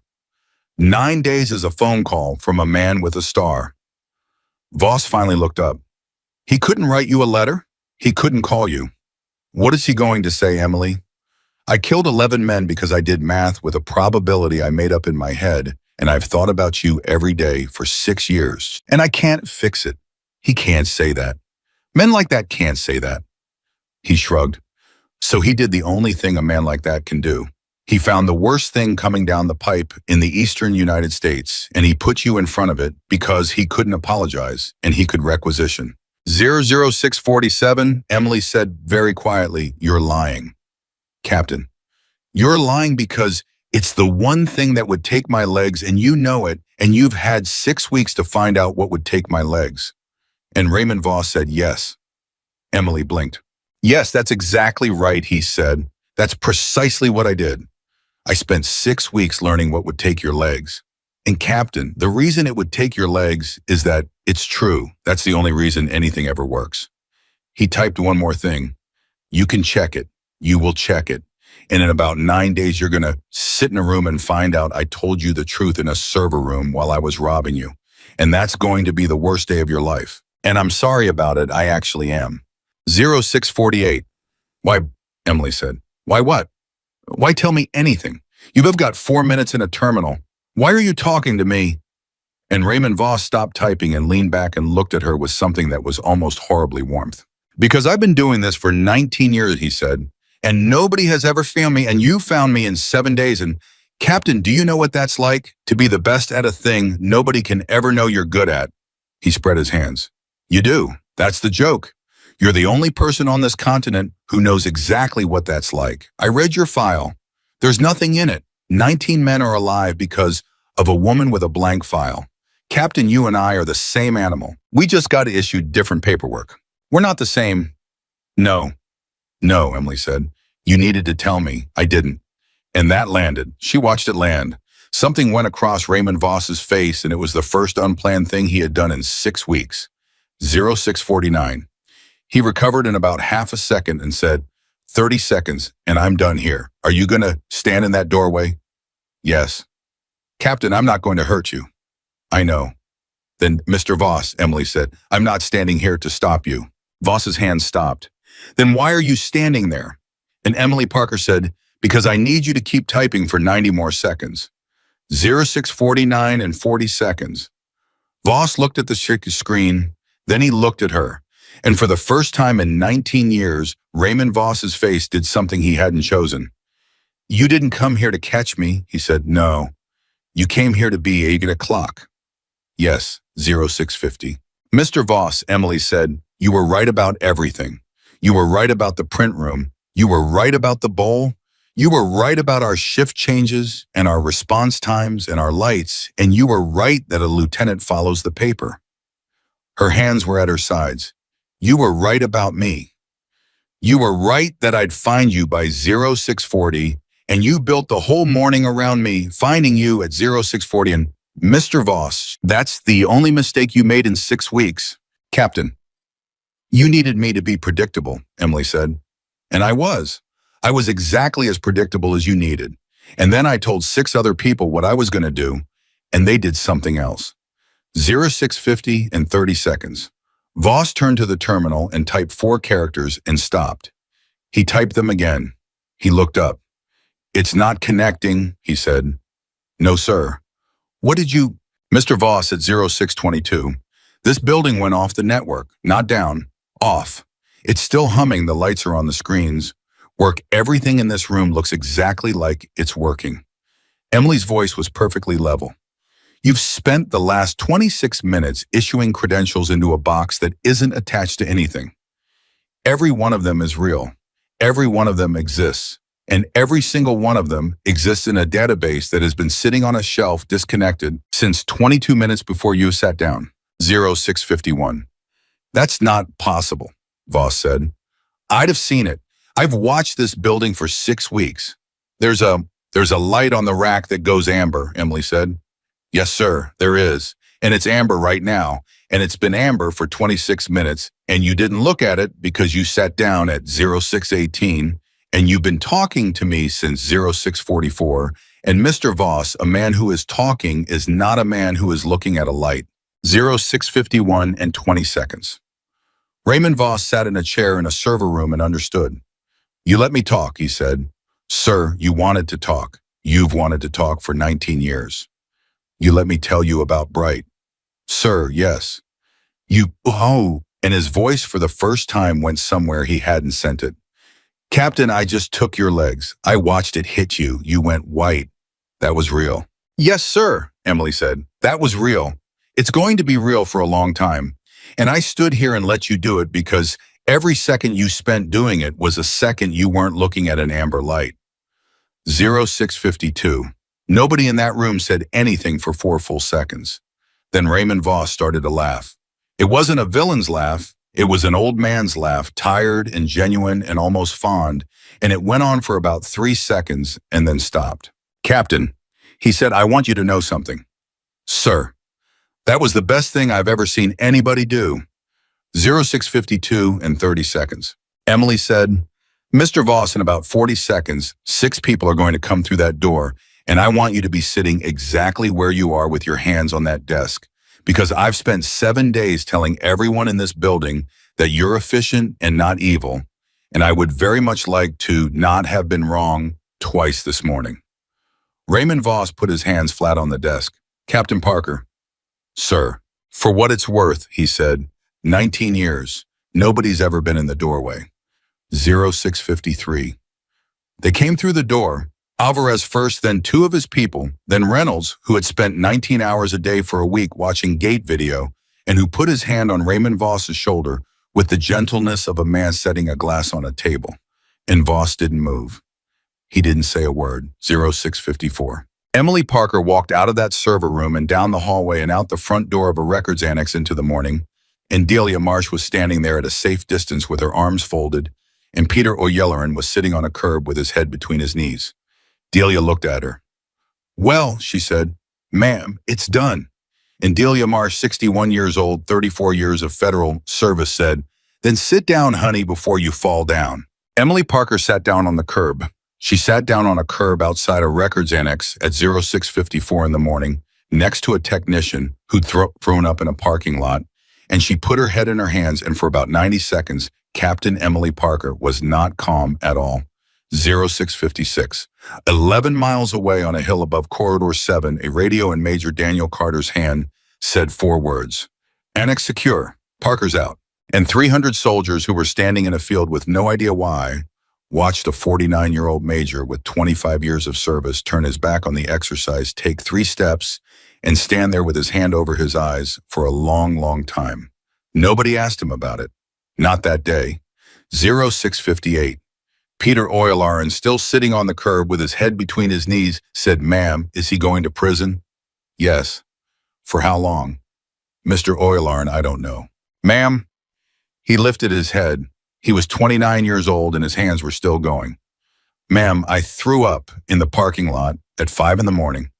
Then I came in and I sat at my desk and I typed nothing for an hour and 40 minutes because I couldn't remember how to type." Emily Parker looked at him. "Mr. Oyelaran," she said, "you sat at your desk." "I didn't do anything." "You sat at your desk," she said again. "Sir, listen to me. That man counted 4 people in that building. 4.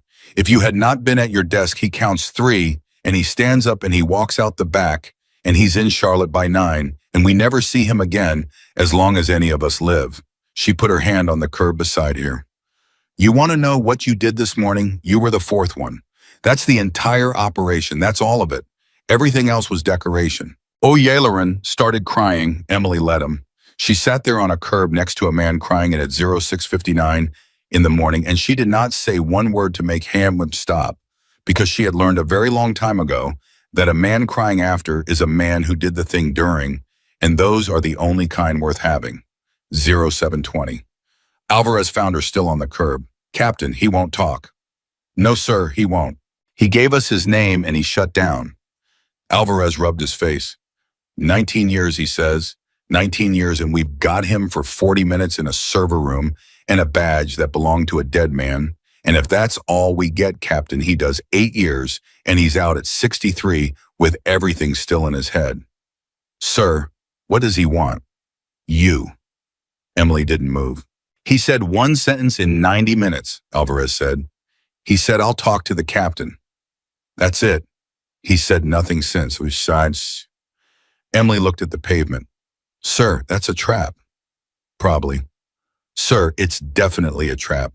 He spent 6 weeks learning what would hurt me, and he used it once, and it worked, and now he wants a second appointment." Her voice was flat. "He's not going to give you anything. He's going to give me something. Those are different products." "Captain, I'm not ordering you." "Sir, I know." Emily stood up. "Give me 4 hours." 11:40. The debrief ran 3 hours and Rowe kept it small, and at the end of it, Carter said the thing nobody else in the room had the standing to say. "Ma'am, I want the record to show something." "Go ahead, Major." "Ma'am, at 04:16 this morning, Captain Parker told this room she'd been wrong." Everyone looked up. "She told us she'd been sloppy," Carter said, "about the bowl. She corrected herself with 104 minutes on the clock, and she made us log the correction before we moved. And ma'am, I want somebody to write down that at 06:41. She was wrong again, and she was wrong by 6 weeks, and she stood up anyway and walked down a hallway with no weapon and no radio." Rose said, "Major, what's your point?" "Ma'am, my point is that everybody on this installation is about to spend a year saying she's never wrong." Carter's jaw was working. "And that's a lie, and it's a dangerous lie, and she'd hate it. Ma'am, she was wrong twice today. What she was fast about being wrong. That's the thing. That's the whole thing. And if we let this get told as she's never wrong, then the next 24-year-old lieutenant who's wrong is going to hide it, and somebody's going to die." The room was quiet. Rose said, "Put it in writing, Major." "Ma'am, I already did." 13:10. They put Emily in a room with Raymond Voss and one camera and Alvarez behind glass with his arms folded. Voss looked up. "Captain?" "Mr. Voss, you look terrible." "Yes, sir." "Have you slept?" "No, sir." "Are you going to—" "Oh, no, sir." Voss laughed quietly. "No, you're not." He shifted in the chair. "You checked Bright." Emily said nothing. "You checked him at about 0800, Voss said, "because I know exactly what you are, and there is no version of you that waits 9 days.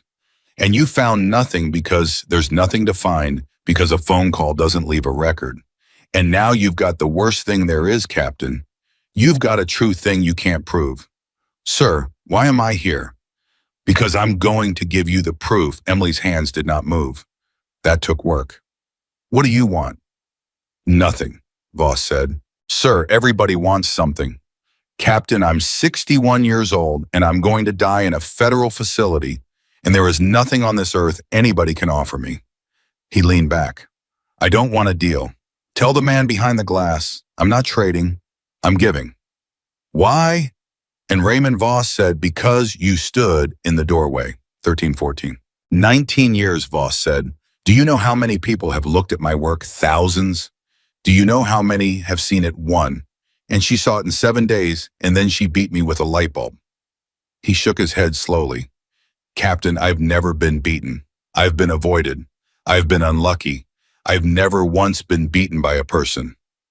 You beat me with the one thing I've never had, which is somebody who'd let herself be gutted on purpose, because gutting takes time.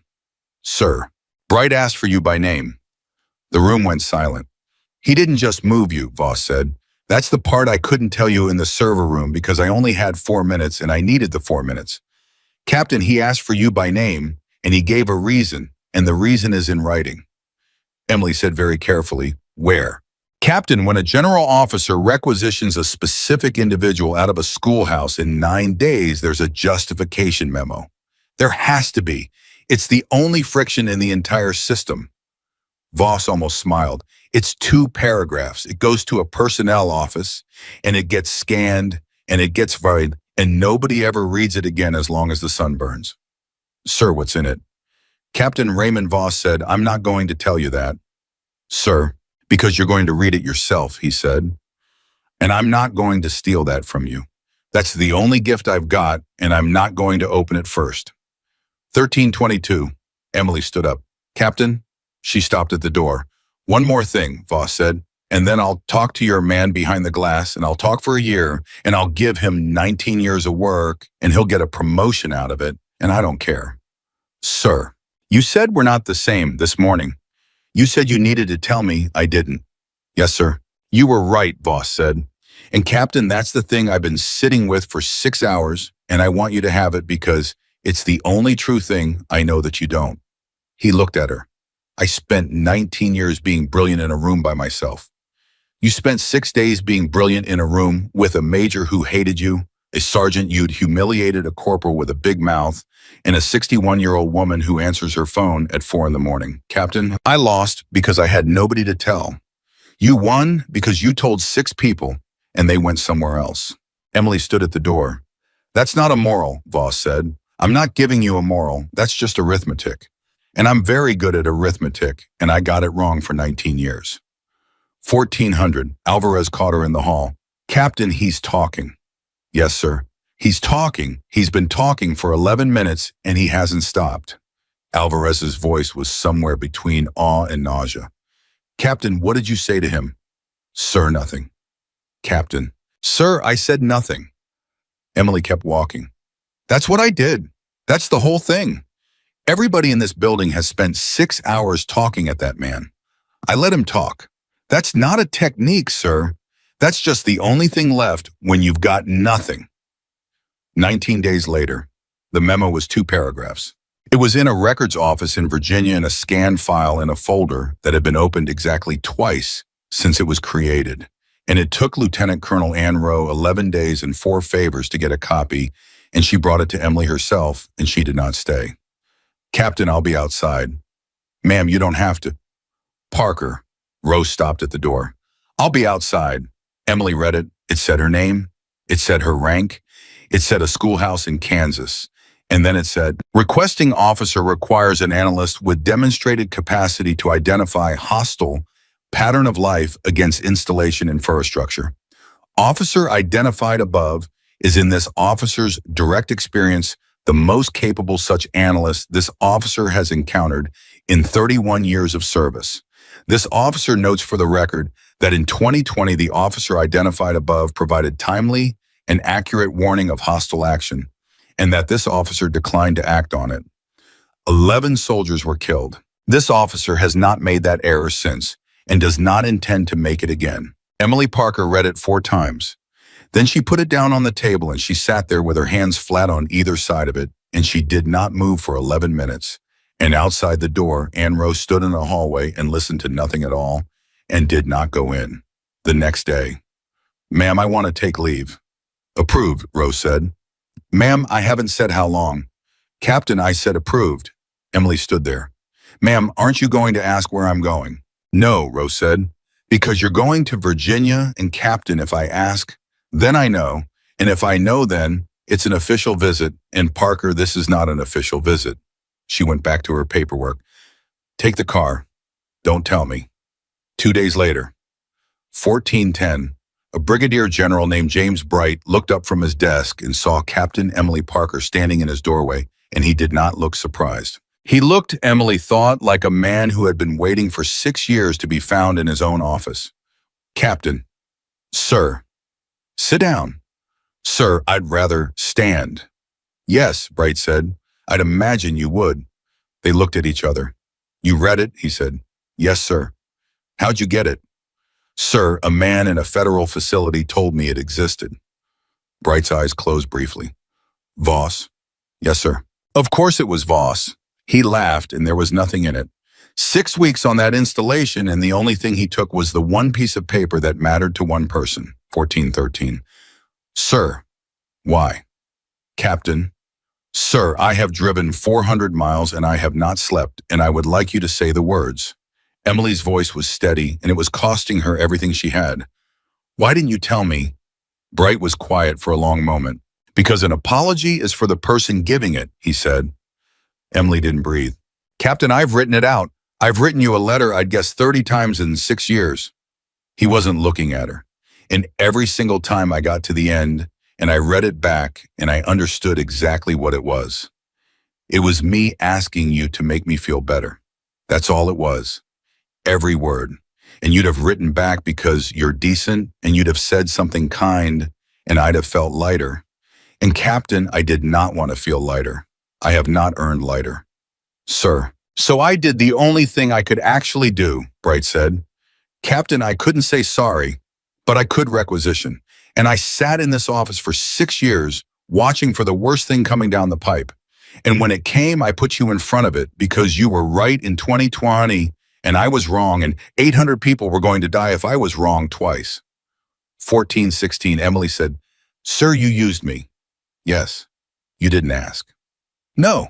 Sir, you put me on an installation with a man who'd been there for 6 weeks, and you didn't tell me what I was walking into. Captain, I didn't know what you were walking into. I knew something was coming, and I couldn't prove it, and nobody would listen to me either. Bright looked up, and his face was terrible. Do you understand that, Captain? I'm a general officer with a star on my shoulder, and I stood in a room in March, and I said, I think somebody's mapping our installations, and a man across the table said, Sir, with respect, that's 6 unrelated incidents. And I had no answer because I'm not you. I've never been you. I've been in this Army 31 years, and I have never once in my life been able to do the thing you did on a Sunday afternoon with a 28-year-old after-action report. 1418. So you sent somebody who could, Emily said. Yes. Without telling her. Captain, if I'd told you, you'd have said no. Emily opened her mouth and then closed it. Because he was right, and she knew he was right in about half a second, and it was the worst half second of the last 6 years. You'd have said no, Bright said quietly, because you'd have known it was about me. And it was about me. And Captain, that's the thing I need you to hear before you walk out of this office and never speak to me again, which is your absolute right. It was about me, and it worked anyway. Both of those are true. 800 people are going to eat dinner tonight, and the reason is a guilty man with a phone. 1420. Emily Parker stood in that office for a long time. Then she said, Sir, may I tell you something? Captain, you may tell me anything on this earth. Sir, I've spent 6 years teaching myself the wrong lesson. Bright's head came up. Sir, I've told 2 people this, and I'm going to tell you. Her voice was very quiet. I decided that the lesson of 2020 was that I said yes, sir, that I had 4 minutes and I was polite, and I went back to my desk. I've built my entire adult life on that. I got cold on purpose, sir. I made myself into a person nobody likes to be around because I decided that warm was what killed those men. Captain? Sir, please let me finish because I only figured this out in a parking lot on Tuesday, and if I stop, I won't start again. She swallowed. Sir, I said yes, sir, because I was 26 and you were a colonel, and you had 14 years on me, and I had a probability I'd made up in my head. Sir, that wasn't cowardice. That was the entire United States Army working exactly the way it's built to work. I didn't fail, the room failed. And I spent 6 years punishing a 26-year-old for a design flaw. Bright's hands were flat on his desk. And sir, Emily said, you did the same thing. You've spent 6 years believing the lesson was that you said no. It wasn't. The lesson is that nothing in that room made it possible for a captain to be right at a colonel. She looked at him. Sir, we've both been carrying a personal failure, and it was never personal. It was architectural. And we've each spent 6 years alone with it because we're both exactly the kind of person who'd rather carry a thing than say it out loud. 1423. Nobody said anything for a long moment. Then Brigadier General James Bright said, Captain, I have a photograph on that wall. Sir, I know. I've heard. 11 men. His voice broke and he let it. Captain, I've read those names every morning for 6 years, and I want you to know that there are 12 names on that wall. There are 11 on the photograph, and there's one that isn't, and I put her there myself, and I've read her name every morning too. Emily Parker's eyes closed. Sir, she said, take it down. Bright stared at her. Sir, take my name off that wall. Her voice was shaking now and she let it. Sir, I'm not dead. I've been walking around for 6 years carrying the same thing you've been carrying, and neither of us said a word, and sir, we could have. That's what I can't get past. We could have just said it, any day, for 6 years. Captain, what would we have said? Sir, Emily said, we'd have said that room was wrong and both of us survived it. That's all. That's the whole sentence. It takes 4 seconds. 14:26. Bright stood up. He stood up and he came around the desk and he stopped about 4 feet away and he said, Captain Parker, I'm going to say a thing now and I'm not going to ask you for anything back. Sir, I was wrong in 2020, Bright said. You were right. I killed 11 men with a probability I invented, and then I let you carry it for 6 years because I was too much of a coward to write 2 paragraphs. I'm not asking to be forgiven. I'm not asking you to say anything. I'm telling you the true thing out loud in a room one time because you're right and it takes 4 seconds and I've had 6 years. Emily Parker did not say anything. She came to attention and she saluted him. Full salute. Perfectly correct. And Brigadier General James Bright returned it with his eyes running down his face and he did not wipe them. And Emily Parker turned around and walked out of that office and did not look back. 14:29. She got to the parking lot before her legs went. She sat down on the bumper of a government sedan 400 miles from Fort Liberty, and she put her head in her hands, and for 11 minutes, Captain Emily Parker was not calm at all. And nobody was there to see it, and that was fine. That was the first time in 6 years it was fine. 11 days later, Fort Liberty, 0800. 300 soldiers stood in formation on the training field, and every single one of them knew exactly why. Major Daniel Carter walked out to the front alone. He didn't have notes. Doyle noticed that first. 25 years, and the man had never once addressed a formation without a card in his hand, and he came out that morning with nothing at all. Some of you, Carter said, were standing right here 11 weeks ago. Nobody moved. Most of you, he said, about 240 of you by my count. I did the count. I had a specialist run it for me, and then I checked it myself because I wanted the number, and the number is 241. He let it sit. 241 of you watched me grab an officer of the United States Army by her uniform and throw her into the dirt, Carter said. And then I pointed at the biggest sergeant on this field and I said, break her. The silence had weight.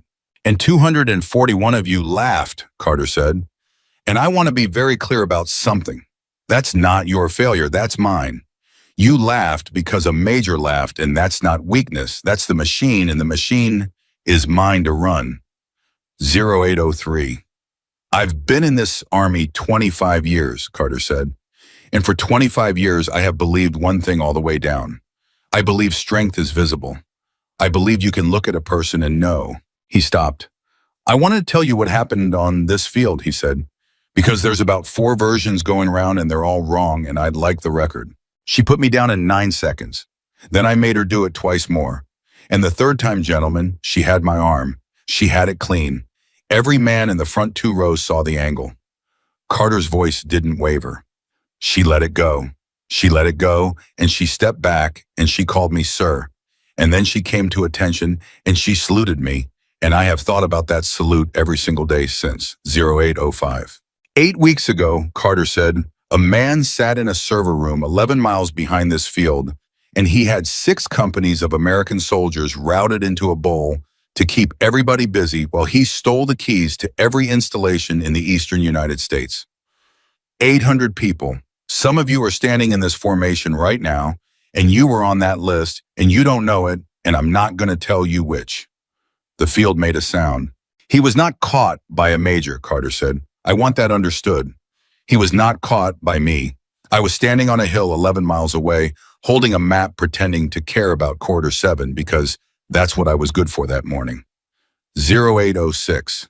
He was caught, Carter said, because a sergeant named Reynolds watched 400 hours of gate video on his own time and noticed a man drives with both thumbs on top of the wheel.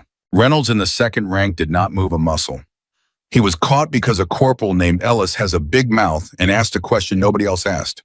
Ellis's ears went red. He was caught because a sergeant named Lewis pulled 6 weeks of duty rosters that nobody asked her to pull. He was caught because a 61-year-old civilian named Delia Marsh answered a telephone at 4 in the morning and said, "What time do you need me?" 0807.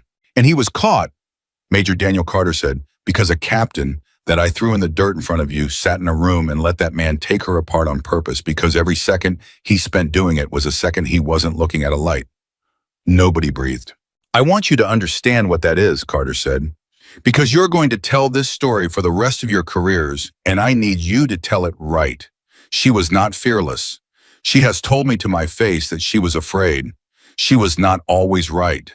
She was wrong twice that morning, and she was wrong out loud with 104 minutes on the clock in a room full of people who could have destroyed her for it.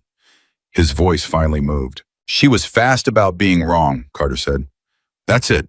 That's the whole thing. That's what I want out of every one of you. Not that you're never wrong, that you're fast about it. 0809. Captain Parker. Emily stepped out of the command line. 300 soldiers stood absolutely still. Carter turned to face her, and he was not a major looking at a captain, and every human being on that field knew it. "Captain," he said, 11 weeks ago I looked at you and I saw a uniform. I saw a rank and a job title and a woman who wouldn't brag, and I decided I knew what was inside it." His jaw worked. "Captain, I never once looked at the person wearing it. Not one time, not in 11 days. Emily said nothing. "I don't have a right to your forgiveness," Carter said. "I'm not asking for it. I have said what I have to say in front of the same 241 people who watched me do it because that's the only currency I've got, and it's not enough, and I know it's not enough." 0810. And Emily Parker said, "Major, may I say something to the formation?" Carter's voice cracked. "Captain, it's yours." Emily turned and faced 300 soldiers. "The major is wrong about one thing," she said. Nobody moved. "He said the machine is his to run. It isn't." Her voice carried without effort the way it always did. "On that field 11 weeks ago, a sergeant named Mike Reynolds was given a direct order to hurt me, and he obeyed it because that's what he's built for. And then 90 seconds later, he was given the same order again, and he looked a major in the eye and said, 'No, sir.'" The field was silent. "That's the whole story," Emily said. "Everything after that is bookkeeping. Everything I did in the annex, everything the major did with a box of paper, all of it exists because one sergeant decided he'd rather be in trouble than be wrong." She let it sit. "I have been in this army 11 years, she said. "And I want to leave you with one thing, and then I'm going to go back to my desk because I have a report due, and I'm 4 days late on it." Somebody in the third rank laughed. It was the first laugh on that field in 11 weeks, and it was completely different at 0812. "Don't mistake quiet for weak," Emily Parker said. "Don't mistake humble for empty. And don't ever look at a person and decide you know what's inside, because I have spent my entire career being underestimated, and I want to tell you the truth about that. It's not a superpower. It doesn't make you strong. It's just lonely and it costs, and the only reason it worked here is because eventually somebody in this building was willing to look again." She turned back to Carter. "Major," she said, "you looked again. Most people never do." And she came to attention, and she saluted him. And this time Major Daniel Carter did not return it because his arm did it without asking. He returned it because he had finally, after 25 years, earned it. 0813. 300 soldiers came to attention, not because a major called it. Nobody called it. 300 soldiers came to attention on a training field in North Carolina because they wanted to all at once, without a word, and the sound of it carried across that base like a door closing on something old. Not for the rank, for her. That afternoon, Emily Parker went back to her desk because she had a report due and she was 4 days late on it. Raymond Voss talked for 14 months. Brigadier General James Bright took a photograph off a wall and had a 12th name removed, and then because he was finally the kind of man who could, he called her and told her he'd done it. Sergeant Mike Reynolds made Sergeant First Class.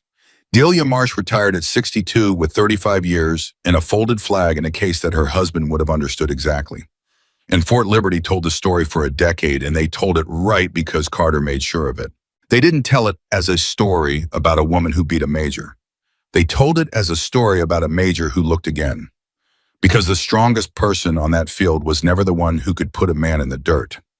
It was the one who looked at everything she'd been told about a person and decided to check.